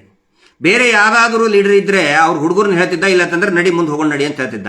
ಮಹೇಶ್ ಶೆಟ್ಟಿ ತಿಮ್ಮರೋಡಿ ಅವರು ನಿಂತ್ಕೊಂಡು ಬರೀ ವೆಹಿಕಲ್ ನಿಲ್ಲಿಸಲಿಲ್ಲ, ಅವ್ರ ಹುಡುಗರಿಗೆ ತಳ್ಳು ಅಂತ ಹೇಳಿಲ್ಲ, ಸ್ವತಃ ಅವರೇ ಆ ವೆಹಿಕಲ್ ಅನ್ನ, ಇನೋವಾನ ತಳ್ಳೋದಕ್ಕೆ ನಿಂತ್ಕೊಂಡ್ರು ನಮ್ಮೆಲ್ಲರ ಜೊತೆಗೆ. ಅದು ಮಹೇಶ್ ಶೆಟ್ಟಿ ತಿಮ್ಮರೋಡಿ. ಅವರ ಹುಡುಗರ ಮೇಲೆ ಏನಾದರೂ ಕೇಸ್ ಆಗುತ್ತೆ ಅಂತ ಹೇಳಿದ್ರೆ ಬರೀ ಭಾಷಣ ಮಾಡಿ ಓಡಿ ಹೋಗುವಂತ ವ್ಯಕ್ತಿತ್ವ ಮಹೇಶ್ ಶೆಟ್ಟಿ ತಿಮ್ಮರೋಡಿ ಅವರದಲ್ಲ. ಮಹೇಶ್ ಶೆಟ್ಟಿ ತಿಮ್ಮರೋಡಿ ಅವರು ಏನಾದರೂ ಅವರ ಹುಡುಗನ ಮೇಲೆ ಕೇಸ್ ಆದರೆ ಬೇಲ್ ವ್ಯವಸ್ಥೆ ಮಾಡ್ತಾರೆ. ಏನಾದರೂ ಪೂರ್ತಿಯಾಗಿ ಕೇಸಿಂದ ಖುಲಾಸೆ ಆಗುವವರೆಗೆ ಆ ವ್ಯಕ್ತಿ ಆ ಹುಡುಗನ ಜೊತೆಗೆ ನಿಂತ್ಕೊಳ್ತಾರೆ. ದಟ್ ಈಸ್ ಮಹೇಶ್ ಶೆಟ್ಟಿ ತಿಮ್ಮರೋಡಿ ಮಾತ್ರ. ಈ ರಾಜ್ಯದಲ್ಲಿ ಆ ಥರ ವ್ಯಕ್ತಿತ್ವ ನೋಡಿದ್ದು ಕೇವಲ ಮಹೇಶ್ ಶೆಟ್ಟಿ ತಿಮ್ಮರೋಡಿ ಅವ್ರ ಕಡೆ ಮಾತ್ರ. ಈ ಏನು ಪುಂಗಿದಾಸ ಇದಾರಲ್ಲ, ಇವ್ರು ಏನು ಮಾಡ್ತಾರೆ ಗೊತ್ತಾ? ನಾನು ನೋಡಿದ್ದೀನಿ, ನಾನು ಯಾಕೆ ಬೇಜಾರಾಗಿ ಈ ಸಂಘಟನೆಯಲ್ಲಿ ಕೆಲಸ ಮಾಡೋದು ಬಿಟ್ಟಿದ್ದೇನೆ ಅಂತ ಹೇಳಿದ್ರೆ ಅದು ಕೂಡ ಒಂದು ಕಾರಣ. ಇವ್ರು ಬೊಬ್ಬೆ ಹೊಡೆದು ಬಿಡ್ತಾರೆ ಭಾಷಣದಲ್ಲಿ.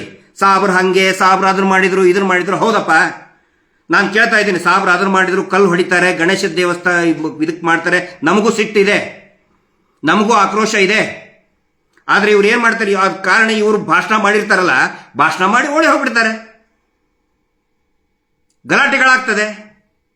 ಗಲಾಟೆ ಆದಮೇಲೆ, ದೊಂಬಿಗಳಾದ್ಮೇಲೆ ಇವ್ರೇನ್ ಮಾಡ್ತಾರೆ? ಪುಂಗಿದಾಸ್ನಂತವ್ರು ಒಂದಿಷ್ಟು ಜನ ಇದ್ದಾರೆ, ಅವ್ರು ಸೀದಾ ಹೋಗೋದಲ್ಲಿ ಟಿವಿ ಚಾನಲ್ಗೆ, ಮೀಡಿಯಾದವ್ರು ಎಲ್ಲಿರ್ತಾರೆ ಅಲ್ಲಿ ಬೈಟ್ ಕೊಡಕ್ ಹೋಗ್ತಾರೆ.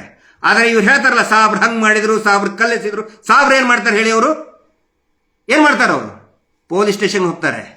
ಯಾರು ಅವರು ಹುಡುಗರನ್ನ ಪೊಲೀಸರು ಹಿಡ್ಕೊಂಡು ಹೋಗಿರ್ತಾರಲ್ಲ, ಅವ್ರಿಗೆ ಬೇಲ್ ಕೊಡ್ಸೋದಕ್ಕೆ ಹೋಗಿರ್ತಾರೆ. ಏ ಹಮಾರೆ ಬೈಜಿ, ಓ ಹಮಾರೆ ಲಡ್ಕ, ಹಮಾರೆ ಚೋರಾಜಿ, ಉಸ್ಕೋ ಕ್ಯೂ ಮಾರ್ತೆ, ಅವ್ನಿಗೆ ಯಾಕೆ ಹೊಡಿತೀರಿ ಅಂತ ಹೇಳ್ಕೊಳ್ಳೋ ಪೊಲೀಸ್ ಸ್ಟೇಷನ್ಗೆ ಹೋಗಿ ನಿಂತ್ಕೊಂಡಿರ್ತಾರೆ. ಮೊನ್ನೆ ಒಂದು ಉದಯಗಿರಿಯಲ್ಲಿ ನಾನು ನೋಡ್ತಾ ಇದ್ದೆ, ಉದಯಗಿರಿ ಗಲಭೆಯಲ್ಲಿ.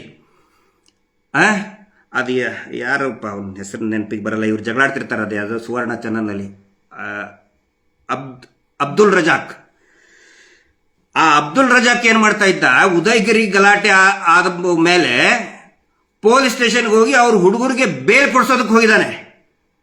ಅವನ್ ನೋಡಿ ಸ್ವಲ್ಪ ಆದ್ರೂ ಕಲಿಬೇಕಲ್ಲ. ಇವ್ರು ದೊಡ್ಡ ದೊಡ್ಡ ಭಾಷಣ ಬಿಗಿದು ಆ ಮೈಕಲ್ಲಿ ಹೂಸ್ ಬಿಟ್ಟು ಗೊಬ್ಬ ಎಬ್ಬಿಸಿ ಹೋಗ್ಬಿಡ್ತಾರೆ ಈ ಪುಂಗಿದಾಸ್ನಂತವ್ರು. ಹಿಂದೂ ಹುಡುಗರಿಗೆ ಒಂದು ಬೇಲ್ ಕೊಡಿಸೋದಕ್ಕೆ ಗತಿ ಯಾವ ಹಿಂದೂ ಲೀಡರ್ಗಳು ಕೂಡ ಬರುವುದಿಲ್ಲ. ಹಿಂದೂ ಹರ್ಷನ ಕೊಲೆ ಮಾಡಿದಂತವನು ಜೈಲಲ್ಲಿ ಬಿರಿಯಾನಿ ತಿಂತ ಇದ್ದ, ಶಿಕ್ಷೆ ಕೊಡಿಸಿದ್ರ ಇವರು. ಮಡಿವಾಳ ಸಂಘದ ಕಾರ್ಯಕರ್ತ ಕೊಲೆ ಆಗಿ ಹೋದ, ಶಿಕ್ಷೆ ಆಯ್ತಾ ಅವನ ಕೊಂದಂತವ್ರಿಗೆ? ಎಷ್ಟು ಉದಾಹರಣೆ ಕೊಡ್ಲಿ. ಪ್ರವೀಣ್ ನೆಟ್ಟಾರು ಕೊಂದಂತವನಿಗೆ ಶಿಕ್ಷೆ ಆಯ್ತಾ? ಆಗ್ಲಿಲ್ಲ. ಇವ್ರ ಕೆಲಸ ಏನಂತ ಹೇಳಿದ್ರೆ, ಹಿಂದೂ ಕಾರ್ಯಕರ್ತರು ಸಾಯಬೇಕು, ಬಲಿದಾನ ಆಗಬೇಕು, ಜೀವ ಕೊಡಬೇಕು. ಈ ಪುಂಗಿದಾಸ್ನಂತವ್ರು ಬಂದು ಪುಂಗಿ ಊದಿ ಹೋಗ್ಬಿಡ್ಬೇಕಿಷ್ಟೇ. ಇವ್ರು ಹೇಳ್ತಾರಲ್ಲ, ಸಾಬ್ರು ಹಂಗ್ ಮಾಡಿದ್ರೆ, ಅರೇ ಅವ್ರ ಹತ್ರ ಉದ್ದುದ್ದು ತಲವಾರ್ ಇಟ್ಕೊಂಡು ಓಡಾಡ್ತಾರೆ ಅವರು, ಉದ್ದುದ್ದು ತಲವಾರ್ ಇಟ್ಕೊಂಡು ಓಡಾಡ್ತಾರೆ ಅವರು. ಇವ್ರ ಹತ್ರ ಸೇಬು ಹಣ್ಣು ಕಟ್ ಮಾಡೋ ಅಂತ ಒಂದು ಚಿಕ್ಕ ಚಾಕುನೂ ಇರಲ್ಲ ಇವ್ರ ಹತ್ರ. ಅವ್ರ ಹತ್ರ ಎಲ್ಲ ಟ್ರೈನಿಂಗು ಕೊಟ್ಟಿರ್ತಾರೆ, ಇವ್ರ ಹತ್ರ ಏನೂ ಇರಲ್ಲ. ಇವ್ರ ಕೆಲಸ ಏನು? ಈ ಪುಂಗಿದಾಸ್ನಂತವ್ರು ಗೊಬ್ಬ ಎಬ್ಬಿಸಿ ಭಾಷಣ ಬಿಗಿದು ಹೋಗ್ಬಿಡೋದು. ಒಬ್ಬನಿಗೆ ಬೇಲ್ ಕೊಡ್ಸಲ್ಲ. ನಾನು ಯುವ ಮೋರ್ಚಾ ಅಧ್ಯಕ್ಷನಾದಾಗ ಒಂದು 51 ಜನರಿಗೆ ಏನೋ ಅವ್ರ ಮೇಲೆ ಕೇಸ್ ಇತ್ತು, ಅದನ್ನು ವಾಪಸ್ ತೆಗೆಸ್ಕೊಂಡಿದೆ. ಸದಾನಂದ ಗೌಡರು ಸಿಎಂ ಇದ್ರು, ಸಂತೋಷ್ ಅವರು ಜನರಲ್ ಸೆಕ್ರೆಟರಿ ಇದ್ರು. ನಾವು ಥ್ಯಾಂಕ್ಸ್ ಹೇಳಬೇಕು ಅಡ್ವೊಕೇಟ್ ದೊರೆರಾಜು ಅವರಿಗೆ, ಸ್ಟೇಟ್ ಪಿಪಿ ಇದ್ರು, SPP ಇದ್ರು. ಅಷ್ಟು ಜನರ ಮೇಲಿರೋ ಪ್ರಕರಣಗಳನ್ನು ವಾಪಸ್ ತಗೊಂಡಿದ್ದೀವಿ. ಈಗಿನವರು ಇವ್ರು ಏನಾದರೂ ಆ ಥರ ಕೆಲಸ ಮಾಡ್ತಾರಾ? ಪ್ರಕರಣ ವಾಪಸ್ ತಗೊಳ್ಳೋದಕ್ಕೆ ಏನಾದರೂ ಓಡಾಡ್ತಾ ಇದ್ದಾರ? ಕೋರ್ಟಿಗೆ, ಸರ್ಕಾರದ ಮುಂದೆ, ಮಿನಿಸ್ಟರ್ ಮುಂದೆ ಹೋಗ್ತಾರ? ಇವರು ಏನೂ ಮಾಡಲ್ಲ. ಭಾಷಣ ಬಿಗಿಯೋದು, ಬೊಗಳೆ ಬಿಗಿಯೋದು, ಓಡಿ ಹೋಗ್ಬಿಡೋದು, ಕೇಸ್ ಹಾಕೋದು ಹುಡುಗರ ಮೇಲೆ. ಪಾಪ ಅಮಾಯಕ ಹುಡುಗರು ಗೊತ್ತಿರಲ್ಲ, ಜಗಳಾಡ್ತಾವೆ, ಒಂದು ಸಣ್ಣ ಚಾಕುನೂ ಇರಲ್ಲ, ಅವ್ರ ಹತ್ರ ಉದ್ದು ತಲವಾರ ಇರ್ತದೆ, ಹೊಡೆಸ್ಕೊತಾರೆ, ಸಾಯ್ತಾರೆ, ಅಥವಾ ಕೇಸ್ ಹಾಕಿಸ್ಕೊತಾರೆ. ಇವರು ಓಡಿ ಹೋಗ್ಬಿಡೋದು. ಒಂದಿಷ್ಟು ಫಾಲೋವರ್ಸ್ ಇನ್ಕ್ರೀಸ್ ಆಗ್ತಾರೆ, ಕ್ಯಾಕೆ ಹೊಡಿತಾರೆ, ಸೀಟಿ ಹೊಡಿತಾರೆ, ಅದ್ರ ಸಲುವಾಗಿ ಒಂದಿಷ್ಟು ಭಾಷಣ ಮಾಡಿ ಹೋಗ್ಬಿಡ್ತಾರೆ. ತೀರ್ಥಹಳ್ಳಿಯಲ್ಲಿ 22 ಜನ ಹಿಂದೂ ಕಾರ್ಯಕರ್ತರ ಮೇಲೆ, ಗೋರಕ್ಷಕರ ಮೇಲೆ ಕೇಸ್ ಆಯ್ತು. ಯಾವ MP ಬರಲಿಲ್ಲ, ಹಿಂದೂ MP ಬರಲಿಲ್ಲ, ಯಾವ ಹಿಂದೂ MLA ಬರಲಿಲ್ಲ, ಹಿಂದೂ ಲೀಡರ್ ಬರಲಿಲ್ಲ, ಯಾರೂ ಬರಲಿಲ್ಲ. ಊರಿಗೆ ಹೋಗಿ ಮನೆಗೆ ಹೋಗಿ ಪೊಲೀಸರು ಇಟ್ಕೊಂಡು ಬಂದ್ರು ಅವ್ರನ್ನ. ಎಷ್ಟೋ ಜನ ಊರೇ ಬಿಟ್ಟರು, ಒಬ್ಬ ಲೀಡರ್ ಬರಲಿಲ್ಲ, ಒಬ್ಬ ಹಿಂದೂ ಲೀಡರ್ ಬರಲಿಲ್ಲ. ಇವ್ರ ಕೆಲಸ ಏನು? ಪುಂಗಿದಾಸನ ಕೆಲಸ ಬೊಗಳೆ ಬಿಡೋದು, ಭಾಷಣ ಬಿಡೋದು, ಹೂಸ್ಬಿಟ್ಟು ಮೈಕಲ್ಲಿ ಹೂಸ್ಬಿಟ್ಟು ಗೊಬ್ಬ ಎಬ್ಬಿಸಿ ಓಡಿ ಹೋಗ್ಬಿಡೋದು. ಅದರ ಸಲುವಾಗಿ ಇವತ್ತು ಹಿಂದೂ ಸಂಘಟನೆಗಳು ಗಟ್ಟಿಯಾಗಿ ನಿಲ್ತಾ ಇಲ್ಲ. ಯಾರೂ ಕೂಡ ಯಾವೊಬ್ಬ ಹಿಂದೂ ಕಾರ್ಯಕರ್ತ, ಹಿಂದೂ ಅಭಿಮಾನಿ, ಹಿಂದೂ ಲೀಡರ್ಗಳನ್ನ ನಂಬುತ್ತಾ ಇಲ್ಲ. ಯಾಕೆ ಮಹೇಶ್ ಶೆಟ್ಟಿ ತಿಮರೋಡಿ ಅವ್ರನ್ನ ಅಷ್ಟು ಗಟ್ಟಿಯಾಗಿ ನಿಂತ್ಕೊಂಡಿದ್ದಾರೆ ಅಂತ ಹೇಳಿದ್ರೆ, ಮಹೇಶ್ ಶೆಟ್ಟಿ ತಿಮರೋಡಿ ಯಾವತ್ತಿಗೂ ಕೂಡ ಕೇಸ್ ಹಾಕಿಸಿ ಓಡಿ ಹೋದಂತ ವ್ಯಕ್ತಿ ಮಹೇಶ್ ಶೆಟ್ಟಿ ತಿಮರೋಡಿ ಅಲ್ಲ. ಹಿಂಗಾಗಿ ಮಹೇಶ್ ಶೆಟ್ಟಿ ತಿಮರೋಡಿ ಅವ್ರನ್ನ ಯಾರು ಅಲ್ಲಾಡ್ಸಕ್ಕಾಗಲ್ಲ. ನೀವು ಎಷ್ಟೇ ಪ್ರಯತ್ನ, ನಿನ್ನೆನೂ ಕೂಡ ಅದೇ ಪ್ರಯತ್ನನೇ ಮಾಡ್ತಾ ಇದ್ರು. ಮಹೇಶ್ ಶೆಟ್ಟಿ ತಿಮರೋಡಿ ಅವ್ರನ್ನ ಹಾಳು ಮಾಡಿಬಿಟ್ರೆ ಸೌಜನ್ಯ ಹೋರಾಟನ ಹಾಳು ಮಾಡಿಬಿಟ್ಟಂಗೆ ಅಂತ ಇವರ ಭ್ರಮೆ. ಮತ್ತೆ ಸ್ಲೋಗನ್ ನೋಡಿದೆ ನಿನ್ನೆ ಟಿ ಶರ್ಟ್ ಮೇಲೆ, ನೀವು ನೋಡಿರ್ಬೋದು, ನಾನು ಹಿಂದೂ, ನಾನು ಜೈನ್. ಟಿ ಶರ್ಟ್ ಮೇಲೆ ಬರೆದಿತ್ತು. ಈ ಪರಮ ಪೂಜ್ಯರು ಅಂತ ಅನಿಸ್ಕೊಳ್ತಾರಲ್ಲ ಅವರಿಗೆ ನಾನು ಕೇಳ್ತಾ ಇದ್ದೀನಿ, ಇದೇ ಮಾತನ್ನ ಈ ಟಿ ಶರ್ಟ್ ಮೇಲೆ ಏನು ಹಾಕ್ಸಿದಿರಲ್ಲ ನೀವು, ನಾನು ಹಿಂದೂ ನಾನು ಜೈನ್ ಅಂತ ಹೇಳಿ, ಸುಪ್ರೀಂ ಕೋರ್ಟ್ ಅಫಿಡವಿಟ್ನಲ್ಲಿ ಇದನ್ನ ಯಾಕೆ ಕೊಡಬಾರ್ದಾಗಿತ್ತು ನೀವು? ದೇವಸ್ಥಾನ ಹಿಂದೂಗಳದ್ದು ಅಂತ ಹೇಳಿ ಹಿಂದೂ ಎಂಡೋಮೆಂಟ್ ಆಕ್ಟ್ ಬೋರ್ಡ್ ಇದು ಹಿಂದೂಗಳದ್ದು ಅಂತ ಹೇಳಿದಾಗ ಏನಂತ ಕೊಟ್ರಿ ನೀವು? ಈ ಕುಟುಂಬದವರು ನಾವು ಹಿಂದೂಗಳಲ್ಲ, ದೇವಸ್ಥಾನದಲ್ಲಿ ಹಿಂದೂಗಳು ಪೂಜೆ ಮಾಡುವ ಹಕ್ಕಿಲ್ಲ. ಇಲ್ಲಿ ಇದೆ ನೋಡಿ, ವರ್ಡ್ಸ್ ಬೈ ವರ್ಡ್ ಹೇಳ್ತಾ ಇದ್ದೇನೆ. ಪ್ಯಾರಾ ನಂಬರ್ 4 ಅಲ್ಲಿ ನೀವು ಕೊಟ್ಟಂತ ಅಫಿಡವಿಟ್ ಅಲ್ಲಿ ನಿಮ್ಮ ಅಡ್ವೊಕೇಟ್ ವಾದ ಮಾಡಿದ್ದೇನು ಅಂತ ಹೇಳಿದ್ರೆ ಪ್ಯಾರಾ ನಂಬರ್ 4 ಅಲ್ಲಿ ಇದೆ, ಸುಪ್ರೀಂ ಕೋರ್ಟ್ ವೆಬ್ಸೈಟ್ ನಲ್ಲಿನೇ ಇದೆ. Hindu cannot claim any right of worship at Dharmasthala. ಧರ್ಮಸ್ಥಳದಲ್ಲಿ ಹಿಂದೂಗಳು ಪೂಜೆ ಮಾಡುವ ಹಕ್ಕನ್ನ ಕೇಳುವಂತಿಲ್ಲ. Temple is Jain in character. Temple ಅಂತ ಹೇಳಿದ್ರೆ ಇದು ಜೈನರ property. It's a Jain institute. It is not a Hindu religious institution. ಇದು ಹಿಂದೂ ಧಾರ್ಮಿಕ ಕೇಂದ್ರ ಅಲ್ಲವೇ ಅಲ್ಲ ಅಂತ ಬರೆದಂಥವ್ರು ನೀವು. ಕೋರ್ಟಲ್ಲಿ ಅಫಿಡವಿಟ್ ಅಲ್ಲಿ ಬರೆದಂಥವ್ರು ಟಿ ಶರ್ಟ್ ಅಲ್ಲಿ ಏನಂತ ಹಾಕಿಸ್ತೀರಿ? ನಾಚಿಕೆಟ್ಟವ್ರು ನೀವು. ನಾನು ಹಿಂದೂ ನಾನು ಜೈನ್, ಯಾವ್ದನ್ನ ನಂಬಬೇಕು? ಅಧಿಕೃತ ಯಾವುದು? ಟಿ ಶರ್ಟ್ ಅಲ್ಲಿ ಹಾಕ್ಸಿದ್ದು ಪ್ರಿಂಟು ಅಧಿಕೃತನ, ಅಥವಾ ಕೋರ್ಟ್ ಅಲ್ಲಿ, ಸುಪ್ರೀಂ ಕೋರ್ಟ್ ಅಲ್ಲಿ, ಹೈಕೋರ್ಟ್ ನಲ್ಲಿ ಬಾಂಡ್ ಪೇಪರ್ ಅಲ್ಲಿ ಅಫಿಡವಿಟ್ ಮೂಲಕ ಬರೆದಿದ್ದಂದು ಅಧಿಕೃತನ? ಬುದ್ಧಿವಂತರಿದ್ದವ್ರು ಯೋಚನೆ ಮಾಡಿ. ನಿನ್ನೆ ಹಾಕೊಂಡ್ಬಿಟ್ರೆ ಎಲ್ಲಾರು ನಾನು ಹಿಂದೂ ನಾನು ಜೈನ್. ನನಗನ್ಸುತ್ತೆ ಇವ್ರ ಕನ್ಫ್ಯೂಷನ್ ಐತಿ, ಇವ್ರು ಹಿಂದೂಗಳಿಗೆ ಅಥವಾ ಜೈನರಿಗೆ ಅಂತ ಹೇಳ್ಕೊಂಡು ಕನ್ಫ್ಯೂಷನ್. ಎಷ್ಟೋ ಜನಕ್ಕೆ ಅದೊಂದು ಕನ್ಫ್ಯೂಷನ್ ಕ್ರಿಯೇಟ್ ಆಗಿದೆ. ಅದು ಹೆಂಗೆ? ಕಾರ್ಯಕ್ರಮಕ್ಕೆ ಹೋಗೋಕ್ಕಿಂತ ಮುಂಚೆ ಎಲ್ಲರೂ ಒಂದೊಂದು ಪೆಗ್ಗು ಒಂದಿಷ್ಟು ಬಾರ್ ಅಂಡ್ ರೆಸ್ಟೋರೆಂಟ್ ಹೇಳಿಬಿಟ್ಟಿದ್ದಾರೆ, ದುಡ್ಡು ಕೊಟ್ಟು ಕಳಿಸಿದ್ದಾರೆ. ಹೋಗ್ಬೇಕು ಪೆಗ್, ಅದು ಕೂಡ ವೈರಲ್ ಆಗ್ತಾ ಇದೆ ವಿಡಿಯೋ. ಇವರು ಹಣೆ ಬರ, ಬಾರಿಗೆ ಹೋಗ್ಬೇಕು, ದುಡ್ಡು ಕೊಡಬೇಕು, ಪೆಗ್ ಕೊಡಿಬೇಕು, ಟಿ ಶರ್ಟು ನಾನು ಹಿಂದೂ ನಾನು ಜೈನ್ ಕುಡಿದು ರಾಮೋತ್ಸವಕ್ಕೆ ಹೋಗ್ಬೇಕು. ಈ ಪುಂಗಿದಾಸನ ಮಾತು ಕೇಳಕ್ಕೆ, ಕೇಕೆ ಹೊಡೆಯೋದಕ್ಕೆ. ಇದು ರಾಮೋತ್ಸವ. ರಾಮ ಯಾವತ್ತಿಗೂ ಕೂಡ ಅತ್ಯಾಚಾರಿಗಳ ರಕ್ಷಣೆ ಮಾಡೋದಕ್ಕೆ ನನ್ನ ಭಾಷಣ ಮಾಡಿ ಅಂತ ಹೇಳಿಲ್ಲ. ಕೃಷ್ಣನು ಕೂಡ ಹೇಳಿಲ್ಲ, ಹನುಮಂತನು ಕೂಡ ಹೇಳಿಲ್ಲ. ಆದರೆ ಅವರ ಹೆಸರಿಟ್ಕೊಂಡು ಯಾವ ರೀತಿ ಒಂದು ಹೋರಾಟವನ್ನು ಹಾಳು ಮಾಡೋದಕ್ಕೆ ಕುತಂತ್ರ ಮಾಡ್ತಾ ಇದ್ದಾರೆ, ಪಿಂಪ್ಗಳನ್ನ ಪುಂಗಿದಾಸಗಳನ್ನ ಇಟ್ಕೊಂಡು ಅನ್ನೋ ಆ ಒಂದು ಏನು ಷಡ್ಯಂತ್ರ ಇದೆಯಲ್ಲ, ಆ ಷಡ್ಯಂತ್ರವನ್ನ ನಾನು ಸಾರ್ವಜನಿಕರ ಗಮನಕ್ಕೆ ಹೇಳೋದಕ್ಕೆ ಪ್ರಯತ್ನ ಪಡ್ತಾ ಇದ್ದೀನಿ. ಇವತ್ತು ಕುಸುಮಾವತಿಯವರು, ತಾಯಿ ಕುಸುಮಾವತಿ ನಮ್ಮೆಲ್ಲರಿಗೂ ಕೂಡ ತಾಯಿನೇ, ಅವರು ತಾಯಿಯ ಸಮಾನಳಾದಂಥವ್ರು. ಡಿ ಕೆ ಶಿವಕುಮಾರ್ ಅವರು ಬಂದಿದ್ರು. ಬೆಳ್ತಂಗಡಿಯ ಒಕ್ಕಲಿಗ ಸಮುದಾಯದ ಒಂದು ಕಾರ್ಯಕ್ರಮ. ಒಕ್ಕಲಿಗರು ಎಲ್ಲರೂ ಒಗ್ಗಟ್ಟಾಗಿ ಡಿ ಕೆ ಶಿವಕುಮಾರ್ ಅವರು ನಮ್ಮ ನಾಯಕರು, ಒಕ್ಕಲಿಗ ನಾಯಕರು ಅಂತ ಕರೆಸಿದ್ರು. ಕುಸುಮಾವತಿ, ತಾಯಿ ಕುಸುಮಾವತಿ ಕೂಡ ಹೋಗಿ ಅವರ ಕುಟುಂಬದ ಸದಸ್ಯರ ಜೊತೆಗೆ ಒಂದು ವಿಶಿಷ್ಟತೆ ಅಂತ ಹೇಳಿದರೆ, ಎಲ್ಲೇ ಹೋರಾಟ ನಡೆದರೂ ಕೂಡ ಇಡೀ ಪರಿವಾರದ ಎಲ್ಲ ಸದಸ್ಯರು ಕೂಡ ಒಟ್ಟಾಗಿ ಹೋಗ್ತಾರೆ. ಇವತ್ತಿಗೂ ಕೂಡ ಹೋಗಿದ್ರು. ಹೋದಾಗ ಪೂರ್ತಿ ಎಳೆಯಾಗಿ ಅವರ ಕುಟುಂಬಕ್ಕೆ, ಸೌಜನ್ಯಾಳ ಕುಟುಂಬಕ್ಕೆ ಏನು ಕಿರುಕುಳವನ್ನು ಕೊಟ್ಟರು ಪ್ರತಿಯೊಂದನ್ನು ಕೂಡ ಎಳೆಯಾಗಿ ಬರೆದು ಡಿ ಕೆ ಶಿವಕುಮಾರ್ ಅವರಿಗೆ, ಮಾನ್ಯ ಹಿರಿಯ ನಾಯಕರಾದಂತಹ ಡಿ ಕೆ ಶಿವಕುಮಾರ್ ಅವರಿಗೆ ಕೊಟ್ಟಿದ್ದಾರೆ. ಅದರಲ್ಲಿ ಏನೇನಿದೆ ಅಂತ ಹೇಳಿದರೆ ಕಿರುಕುಳಗಳ ಬಗ್ಗೆ ಬಹುಶಃ ಅವರು ಹೇಳಿದ್ದಾರೆ. ನಾನಿನ್ನೂ ಏನು ಡೀಟೇಲ್ಸ್ ಗೊತ್ತಿಲ್ಲ ನನಗೆ. ಯಾವ್ಯಾವ ರೀತಿ ಅಲ್ಲಿ ಹೋದಂಥ ಸಂದರ್ಭದಲ್ಲಿ ನಮ್ಮ ಸ್ನೇಹಿತರು ಹೇಳಿದರು. ಅದೊಂದು ಕಾಪಿನೂ ಕೂಡ ನನಗೆ ಕಳಿಸ್ಕೊಟ್ರು. ಕಿರುಕುಳ ಎಷ್ಟು ಕೊಟ್ಟರು ಅಂತ ಹೇಳಿದರೆ, ಯಾವಾಗ ಸೌಜನ್ಯ ಪ್ರಕರಣ ಆಗುತ್ತೆ ಅದಾದ ನಂತರ ಈ ಧರ್ಮಸ್ಥಳದ ಒಬ್ಬ ಅಧಿಕಾರಿ ಬರ್ತಾನೆ, ಬಲವಂತವಾಗಿ ಆಸ್ಪತ್ರೆಗೆ ಕರ್ಕೊಂಡು ಹೋಗಿ ಈ ಕುಸುಮಾವತಿಗೆ, ಸೌಜನ್ಯ ತಾಯಿಗೆ ಹುಚ್ಚು ಹಿಡಿದಿದೆ ಅಂತೇಳಿ ಕೂಡಿ ಹಾಕಿರ್ತಾನೆ, ನೀನು ಸ್ಟೇಟ್ಮೆಂಟ್ ಕೊಡಬೇಡ ಅಂಥೇಳಿ.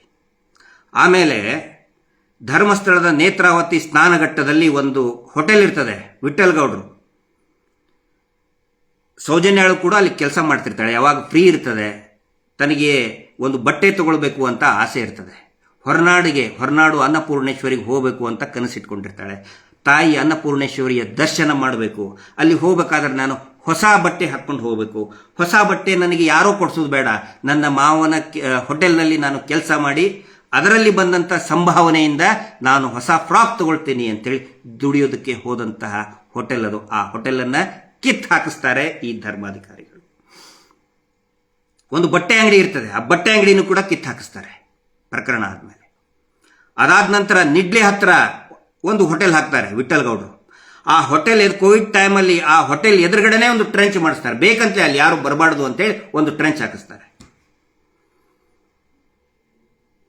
ಒಂದ ಎರಡ ಯಾರಾದರೂ ಕುಸುಮಾವತಿ ಅವ್ರ ಮನೆಗೆ, ಪಾಂಗಳದ ಮನೆಗೆ ಹೋದ್ರೆ, ಊರವ್ರು ಹೋದ್ರೆ ಅವ್ರ ಮನೆಗೆ ಹೋಗಬೇಡಿ, ಅವ್ರ ಮನೆಗೆ ಹೋಗಬಾರ್ದು, ಅವ್ರ ಮನೆಗೆ ಹೋದ್ರೆ ಸರಿ ಇರಲ್ಲ. ಚಂದಪ್ಪ ಗೌಡರು ಸಣ್ಣ ಪುಟ್ಟ ಕಾಂಟ್ರಾಕ್ಟ್ ಕೆಲಸ ಮಾಡ್ತಿರ್ತಾರೆ, ಅವ್ರಿಗೆ ಯಾವುದೇ ಕೆಲಸಗಳನ್ನು ಸಿಗಲಾರ್ದಂಗೆ ಮಾಡ್ತಾರೆ. 2023 ಆಗಸ್ಟ್ರಲ್ಲಿ ಉಜಿರೆಯಲ್ಲಿ ಇವರು ದೊಡ್ಡದೊಂದು ಡ್ರಾಮಾ, ನಿನ್ನೆ ರಾಮೋತ್ಸವ ಡ್ರಾಮಾ ಮಾಡಿದ್ರಲ್ಲ, ಅದೇ ಥರ ಒಂದು ಡ್ರಾಮಾ ಮಾಡ್ತಾರೆ. ನಾವು ಸೌಜನ್ಯಗಳಿಗೆ ನ್ಯಾಯ ಕೊಡಿಸ್ತೀವಿ ಅಂತ ಹೇಳಿ MP ಗಳನ್ನ, ಶಾಸಕರನ್ನ, ಸಚಿವರನ್ನ ಕರೆಸಿ ದೊಡ್ಡದು ಡ್ರಾಮಾ ಮಾಡ್ತಿರ್ತಾರೆ. ಕುಸುಮಾವತಿ ಇವರಿಗೆ ಕೂಡ ಕರೆದಿರಲ್ಲ. ಕುಸುಮಾವತಿ ತಾಯಿ ಕುಸುಮಾವತಿ ಅವರು ಅವರ ಮಕ್ಕಳನ್ನ ಕರ್ಕೊಂಡು ಹೋಗಿ ವೇದಿಕೆಗೆ ಹೋಗಬೇಕಾದ್ರೆ ಆ ಮಹಾವೀರ್ ಜೈನ್ ಅನ್ನೋನು ಅವಾಚ್ಯ ಶಬ್ದಗಳಿಂದ ಬೈದು ನಿಂದನೆ ಮಾಡಿ ಎಳೆದು ತಳ್ತಾನೆ. ಅವನ ಮೇಲೆ ಕೇಸ್ ಆದರೂ ಕೂಡ ಯಾವುದೇ ಕ್ರಮವನ್ನು ಕೂಡ ಅಲ್ಲಿಯ ಪೊಲೀಸರು ತಗೊಳ್ಳೋದಿಲ್ಲ ಇದುವರೆಗೂ. ಆ ಎಲ್ಲಗಳನ್ನು ಕೂಡ ಇವತ್ತು ಮಾನ್ಯ DK ಶಿವಕುಮಾರ್ ಅವರ ಗಮನಕ್ಕೆ, ಒಕ್ಕಲಿಗ ಸಂಘದ ಗಮನಕ್ಕೂ ಕೂಡ ತಂದಿದ್ದಾರೆ. ಇವತ್ತು ನಿಜವಾಗೂ ಕೂಡ ಆಗಿದ್ದು ಒಂದು ಒಳ್ಳೆಯ ಬೆಳವಣಿಗೆ. ಒಕ್ಕಲಿಗ ಸಂಘದವರು ಮಾಡಿದ ತುಂಬಾ ಒಳ್ಳೆಯ ಕೆಲಸ ಮಾಡಿದ್ದಾರೆ, ಅವ್ರಿಗೆ ಅಪ್ರಿಷಿಯೇಟ್ ಮಾಡ್ಬೇಕು ನಾವು. ಯಾಕಂತ ಹೇಳಿದ್ರೆ ಸೌಜನ್ಯ ಪ್ರಕರಣ ಆದಮೇಲೆ ಇವರು ಕೂಡ ಒಕ್ಕಲಿಗ ಸಮುದಾಯದಲ್ಲಿ ಸಂಘಟನೆಯಲ್ಲಿ ಕೆಲಸ ಮಾಡಿದವರೇ. ಬಾಬು ಗೌಡರಾಯ್ತು, ಚಂದಪ್ಪ ಗೌಡರಾಯ್ತು, ಕುಸುಮಾವತಿ ಅವರಾಗ್ಲಿ ಎಲ್ಲರೂ ಕೂಡ ಒಕ್ಕಲಿಗ ಸಂಘದಲ್ಲಿ ಕೆಲಸ ಮಾಡಿದವರೇ, ದುಡಿದವರೇ. ಆದರೆ ಯಾವಾಗ ಪ್ರಕರಣ ಆಯಿತು ಅವ್ರನ್ನ ಈ ಸಂಘದಿಂದ ಹೊರಗಡೆನೆ ಇಟ್ಟರು ಪೂಜ್ಯರ ಆದೇಶದ ಮೇಲೆ. ಆದರೆ ಇವತ್ತು ಅವ್ರನ್ನ ಕರೆಸಿ ಉಪಮುಖ್ಯಮಂತ್ರಿಗಳ ಜೊತೆಗೆ ಮಾತಾಡಿಸಿದ್ದಾರೆ. ಇದೊಂದು ಒಳ್ಳೆಯ ಬೆಳವಣಿಗೆ. ಆದರೆ ಅವರ ಧ್ವನಿಯನ್ನ ರಾಜ್ಯ ಸರ್ಕಾರ ಯಾರು ಕೇಳ್ತಾ ಇದ್ದಾರೆ? ಒಬ್ಬೇ ಒಬ್ಬ ಲೀಡರ್ಗಳು ಕೂಡ, ಒಬ್ಬೇ ಒಬ್ಬ ಒಕ್ಕಲಿಗ ಲೀಡರು, ಒಕ್ಕಲಿಗ ನಾಯಕ ಕುಸುಮಾವತಿ ಅವ್ರ ಮನೆಗೆ ಬರಲಿಲ್ಲ. ಪಾಂಗಳದಲ್ಲಿ ಸೌಜನ್ಯ ಮನೆಗೆ ಬರಲಿಲ್ಲ. ಬರೀ 1.5-2 ಕಿಲೋಮೀಟರ್ ಧರ್ಮಸ್ಥಳದಿಂದ ಎಲ್ಲರೂ ಹೋಗ್ತಾರೆ, ಅವ್ರು ಕಾಲು ಬಿದ್ದು ಬರ್ತಾರೆ. ಧರ್ಮಸ್ಥಳದಲ್ಲಿ ಆ ಬಡ್ಡಿ ಪೂಜ್ಯರು ಕಾಲು ಬಿದ್ದು ಬರ್ತಾರೆ. ಅವ್ರ ಮನೆಗೆ ಒಬ್ಬರು ಕೂಡ ಹೋಗಲಿಲ್ಲ. ಆದರೂ ಕೂಡ ನೋಡೋಣಂತೆ ಮುಂದೇನು ಬೆಳವಣಿಗೆ ಆಗುತ್ತಂತೇಳಿ. ಕುಸುಮಾವತಿ ಅವರು ಬಹಳ ನೇರವಾಗಿ ಹೇಳಿದ್ದಾರೆ, ಯಾವುದೇ ಕಾರಣಕ್ಕೂ ನನ್ನ ಜೀವ ಹೋದರೂ ಪರವಾಗಿಲ್ಲ, ನನ್ನ ಕೊಲೆ ಆದರೂ ಪರವಾಗಿಲ್ಲ, ನಾನು ಸತ್ತು ಹೋದರೂ ಪರವಾಗಿಲ್ಲ, ನನ್ನ ಮಗಳಿಗೆ ನ್ಯಾಯ ಸಿಗುವವರೆಗೂ ಕೂಡ ನಾನು ಹೋರಾಟ ನಡೆಸ್ತೀನಿ. ಅವರಿಗೆ ಯಾಕೆ ಇಷ್ಟು ಕಿರುಕುಳ ಪ್ರಾರಂಭ ಆಗಿತ್ತು ಅಂತ ಹೇಳಿದರೆ, ಘಟನೆ ನಡೆದು ಸ್ವಲ್ಪ ದಿನಕ್ಕೆ ಹೇಳಿ ಕಳಿಸಿದ್ರು. ಈ ನಕಲಿ ದೇವಮಾನವರು ಹೇಳಿ ಕಳಿಸಿದ್ರು. ಯಾರ ಕಡೆ ಅಂತ ಹೇಳಿದ್ರೆ ಕುಸುಮಾವತಿಯ ದೊಡ್ಡಪ್ಪನ ಕಡೆ ಅಂತ ಹೇಳಿ ಕಳಿಸಿದ್ರು. ನೋಡಿ, ಸೌಜನ್ಯ ಕೇಸ್ ಏನಿದೆ ಅದು ನಮ್ಮ ಮನೆಯವ್ರ ಕಡೆ ಅಂತಾನೆ ಆಗಿದೆ, ನಮ್ಮ ಮನೆಯವರೇ ಮಾಡಿದ್ದು, ಬಿಟ್ಬಿಡಿ, ಈಗ ಹೋರಾಟ ಮಾಡೋದು ಬೇಡ, ಚೆನ್ನಾಗಿರೋಣ, ನಾವು ನಿಮಗೇನು ಬೇಕೋ ಅದನ್ನು ಮಾಡಿಕೊಡ್ತೀವಿ ಅಂತ ಹೇಳಿದ್ರು ಕೂಡ ಸೌಜನ್ಯ ಮನೆಯಲ್ಲಿರುವಂಥ ಅವರ ತಂದೆ, ತಾಯಿ, ತಾತ, ಅಜ್ಜಿ ಯಾರೂ ಕೂಡ ತಲೆ ಕೆಡಿಸ್ಕೊಳ್ಳಿಲ್ಲ, ಹೋರಾಟಕ್ಕೆ ಮುನ್ನಿಟ್ಕೊಂಡ್ರು. ಇದು ಸೌಜನ್ಯ ಮನೆಯವರ ಒಂದು ದಿಟ್ಟ ನಿಲುವಿಂದ ಮಹೇಶ್ ಶೆಟ್ಟಿ ತಿಮರೋಡಿ ಅವರು ಗಟ್ಟಿಯಾಗಿ ನಿಂತ್ಕೊಂಡಿದ್ರು ಮಾತ್ರ ಇವತ್ತು ಈ ಹೋರಾಟ ಇಷ್ಟೊಂದು ದೊಡ್ಡದಾಗಿ ನಡೆದಿದೆ. ಅದಕ್ಕೆ ನಾವು ಧನ್ಯವಾದಗಳನ್ನು ಹೇಳಬೇಕು. ಅವರ ಧೈರ್ಯಕ್ಕೆ ನಾವು ಮೆಚ್ಚಲೇಬೇಕು. ಇವರು ಮಾಡ್ತಾ ಇದ್ದಾರಲ್ಲ ಹಿಂದೂ ವರ್ಸಸ್ ಜೈನ್ ರೀ, ನಾನು ಹಿಂದೂ ನಾನು ಜೈನ್ ಅಂತಿರಲ್ಲ. ಜೈನ ಧರ್ಮ ಯಾವತ್ತಿಗೂ ಕೂಡ ಇಡೀ ದೇಶ ಅಲ್ಲ, ಇಡೀ ಜಗತ್ತು ಗೌರವ ಕೊಡುವಂತ ಧರ್ಮ ಅದು. ನಾನು ನೋಡ್ದಂಗೆ, ವೈಯಕ್ತಿಕವಾಗಿ ನೋಡ್ದಂಗೆ, ಮತ್ತೆ ಒನ್ಸ್ ಅಗೇನ್ ಧಾರವಾಡಕ್ಕೆ ಬರ್ತೀನಿ ನಾನು. ಮರುದರ್ ಪ್ಯಾವ್ ಅಂತ ಹೇಳಿ ಇದೆ ಒಂದು, ಈಗ ಪೂರ್ತಿ ಅದೇನಿಲ್ಲ, ಮೋಸ್ಟ್ಲಿ ಡೆಮಾಲಿಷನ್ ಮಾಡೋ ಇದಕ್ಕೆ ಬಂದಿದೆ. ಜೈನರು ಅವರ ಕೊಡುಗೆ ಸಾಕಷ್ಟಿದೆ, ದೇಶಕ್ಕಿರ್ಬೋದು, ಇಡೀ ಜಗತ್ತಿಗಿರ್ಬೋದು. ಆದರೆ ಒಂದು ಕ್ಯಾರೆಕ್ಟರ್ ನಾನು ನೋಡಿದ್ದು ಜೈನರಲ್ಲಿ, ಯಾವುದೇ ವಿಕೋಪಗಳಾದರೆ, ಯಾವುದೇ ಸಮಸ್ಯೆಗಳಾದರೆ ಕೈ ಮುಚ್ಚಿ ಕೊಡ್ತಾರೆ ಅವರು. ಕೋವಿಡ್ನಲ್ಲಿ ನಾನು ನೋಡಿದ್ದೀನಿ, ಬೆಂಗಳೂರಲ್ಲಿ ನಾನು ಇನ್ಚಾರ್ಜ್ ಇರಬೇಕಾದ್ರೆ, ಈ ಕೋವಿಡ್ ಆಕ್ಟಿವಿಟೀಸ್ ಮಾಡಬೇಕಾದ್ರೆ ಎಷ್ಟೋ ಜನ ಜೈನರು ಬಂದರು, ಇದು ನಮ್ಮ ಕಡೆಯಿಂದ ಇಷ್ಟು ಹಣ್ಣು, ಇಷ್ಟು ಬಿಸ್ಕೆಟ್, ಇಷ್ಟು ನೀರು ಪಾಕೆಟ್, ಯಾರೊಬ್ರು ಕೂಡ ನನ್ನ ಹೆಸರು ಹೇಳಿ, ನನ್ನ ಹೆಸರು ಅನೌನ್ಸ್ ಮಾಡಿ ಅಂತ ಯಾವತ್ತಿಗೂ ಕೂಡ ಯಾವೊಬ್ಬ ಮುಖಂಡರು ಕೂಡ ಹೇಳಿಲ್ಲ, ಯಾವ ಜೈನ್ ಸಮುದಾಯದವರು ಕೂಡ ಹೇಳಿಲ್ಲ ನಮ್ಮ ಹೆಸರು ಹೇಳಿ ಅಂತೇಳಿ. ಅದು ಜೈನರ ಒಂದು ವಿಶೇಷತೆ. ಕೊಡುಗೈ ದಾನಿಗಳು ಯಾವತ್ತಿಗೂ ಕೂಡ ಹೆಸರಿಗೋಸ್ಕರ ಮಾಡುವಂಥವ್ರು ಅಲ್ಲ. ಇವ್ರ ರೀತಿ ಏನೋ ನಾವು ಅನ್ನದಾನ ಮಾಡಿಬಿಟ್ಟೆವು, ಒಂದೊಂದು ಸೀಟಿಗೆ 2 ಕೋಟಿ ತಗೊಳ್ತಾರೆ ದುಡ್ಡು. SDM ಅಲ್ಲಿ 2 ಕೋಟಿ 3 ಕೋಟಿ, ಮೆಡಿಕಲ್ ಇದಕ್ಕೆ ರೇಡಿಯಾಲಜಿಗೆ 3 ಕೋಟಿ, ಇಷ್ಟು ಹೇಳಿ ನಾವು ಅನ್ನದಾನ ಮಾಡಿದೆವು, ನಾವು ವಿದ್ಯಾದಾನ ಮಾಡಿದೆವು. ಇವರು ಜೈನ ಪರಂಪರೆಗೆ ವಿರುದ್ಧ, ಇವರು ಜೈನ ಸಂಸ್ಕೃತಿಗೆ ವಿರುದ್ಧ. ಇವರು ಜೈನರು ಯಾವತ್ತಿಗೂ ಕೂಡ ಹಿಂಸೆಯನ್ನ ಅತಿ ಹೆಚ್ಚು ವಿರೋಧ ಮಾಡೋರು ಮತ್ತು ಪಾಲನೆ ಮಾಡೋರು ಜೈನರು. ಆದರೆ ಅತ್ಯಾಚಾರ ಮಾಡಿ ಕೊಲೆ ಮಾಡಿ ಬಿಸಾಕಿದಂಥ ಕುಟುಂಬ ಇದು. ಅತ್ಯಾಚಾರ ಮಾಡಿದವರು ಉದಯ್ ಜೈನ್, ಮಲ್ಲಿಕ್ ಜೈನ್, ಧೀರಜ್ ಜೈನ್ ಅಂತ ಹೇಳಿಬಿಟ್ರೆ ಬೆಳತಂಗಡಿಯವರು ಏನು ಮಾಡಿಬಿಟ್ರು ನಮ್ಮ ಮೇಲೆ, ಜೈನರಿಗೆ ಅಂದ್ಬಿಟ್ರು, ಜೈನರಿಗೆ ಅವಮಾನ. ಅರೆ, ಜೈನ ಧರ್ಮವನ್ನು ಸ್ಥಾಪನೆ ಮಾಡಿದಂಥ ತೀರ್ಥಂಕರು, ಮಹನೀಯರು, ಪೂಜ್ಯರು. ಉದಯ್ ಜೈನ್ ಜೈನ ಧರ್ಮ ಸ್ಥಾಪನೆ ಮಾಡಲಿಲ್ಲ, ಮಲ್ಲಿಕ್ ಜೈನ್ ಸ್ಥಾಪನೆ ಮಾಡಲಿಲ್ಲ. ಅವರು ಅಪವಾದ. ಈ ಕುಟುಂಬ ಈ ಜೈನ್ ಸಂಸ್ಕೃತಿಗೆ, ಜೈನ್ ಧರ್ಮಕ್ಕೇನೆ ಈ ಕುಟುಂಬ ಒಂದು ಅಪವಾದ. ಅತ್ಯಂತ ಪವಿತ್ರವಾದಂಥ ಧರ್ಮ ಅದು, ಶಾಂತಿ ಪಾಲನೆ ಮಾಡುವಂಥ ಧರ್ಮ, ಅದು ಎಲ್ರಿಗೂ ಗೊತ್ತಿದೆ. ಅದಕ್ಕೆ ಯಾಕೆ ನಾವು ಜೈನ್, ಯಾಕೆ ಈಗ ಗೊತ್ತಾಯ್ತಾ ನಿಮಗೆ ನಾವು ಜೈನ್ ನಾವು ಹಿಂದೂ ಅಂತ ಹೇಳಿ? ಅಂದ್ರೆ ಈಗ ಜೈನ್ ವರ್ಸಸ್ ಹಿಂದೂ ಮಾಡಕ್ ಹೊಂಟವ್ರು ಇವರು, ಹಿಂದೂ ವರ್ಸಸ್ ಮುಸ್ಲಿಂ ಮಾಡಕ್ ಹೊಂಟವ್ರು ಇವರು, ಮತ್ತೆ ಹಿಂದೂ ವರ್ಸಸ್ ಹಿಂದೂ ಮಾಡಕ್ ನೋಡಿದ್ರು. ಆಕ್ಚುಲಿ ಇದು ಜೈನ್ ವರ್ಸಸ್ ಹಿಂದೂ ಅಲ್ಲ, ಹಿಂದೂ ವರ್ಸಸ್ ಮುಸ್ಲಿಂ ಅಲ್ಲ, ಹಿಂದೂ ವರ್ಸಸ್ ಹಿಂದೂ ಅಲ್ಲ. ಈ ಹೋರಾಟ ಇರುವುದು ಅತ್ಯಾಚಾರಿಗಳು ವರ್ಸಸ್ ಅಣ್ಣಪ್ಪ ಸ್ವಾಮಿ. ಅಣ್ಣಪ್ಪ ಸ್ವಾಮಿನೇ ನ್ಯಾಯ ಕೊಡಿಸೋದಕ್ಕೆ ಎದ್ದು ನಿಂತಿದ್ದಾರೆ. ದಯವಿಟ್ಟು ನಾನು ಕೊನೆಯದಾಗಿ ಒಂದು ವಿನಂತಿ ಮಾಡ್ಕೊಳ್ತಾ ಇದ್ದೀನಿ, ಅಣ್ಣಪ್ಪಯ್ಯ ಸ್ವಾಮಿಯ ಚರಿತ್ರೆಯನ್ನ ಒಂದು ಸಾರಿ ಎಲ್ಲರೂ ಓದಿ. ಸ್ವಾಮಿ ನಿತ್ಯಾನಂದರು, ಚಿಕ್ಕಮಗಳೂರಿನ ಸ್ವಾಮಿ ನಿತ್ಯಾನಂದರು ಬಹಳ ಬ್ಯೂಟಿಫುಲ್ ಆಗಿ ಬರೆದಿದ್ದಾರೆ ಅಣ್ಣಪ್ಪಯ್ಯರು ಯಾರು ಅಂಥೇಳಿ. ಅನೇಕ ವರ್ಷಗಳ ಹಿಂದೆ ಇಡೀ ದೇಶವನ್ನ ಸುತ್ತಿ, ಬರಿಗಾಲಲ್ಲಿ ಸುತ್ತಿ, ನ್ಯಾಯದ ಬಗ್ಗೆ, ಧರ್ಮದ ಬಗ್ಗೆ, ಸತ್ಯ ಧರ್ಮದ ಬಗ್ಗೆ ಆದಿಶಂಕರಾಚಾರ್ಯರಕ್ಕಿಂತಲೂ ಕೂಡ ಮುಂಚೆನೆ ಇಡೀ ದೇಶವನ್ನ ಪ್ರವಾಸ ಮಾಡಿ, ಕಾಲ್ನಡಿಗೆಯಲ್ಲಿ ಪ್ರವಾಸ ಮಾಡಿ ನ್ಯಾಯದ ಬಗ್ಗೆ ಪ್ರಚಾರ ಮಾಡಿದಂಥವರು, ನ್ಯಾಯದ ಪ್ರಚಾರಕರು ಅಣ್ಣಪ್ಪಯ್ಯ ಸ್ವಾಮಿಯವರು.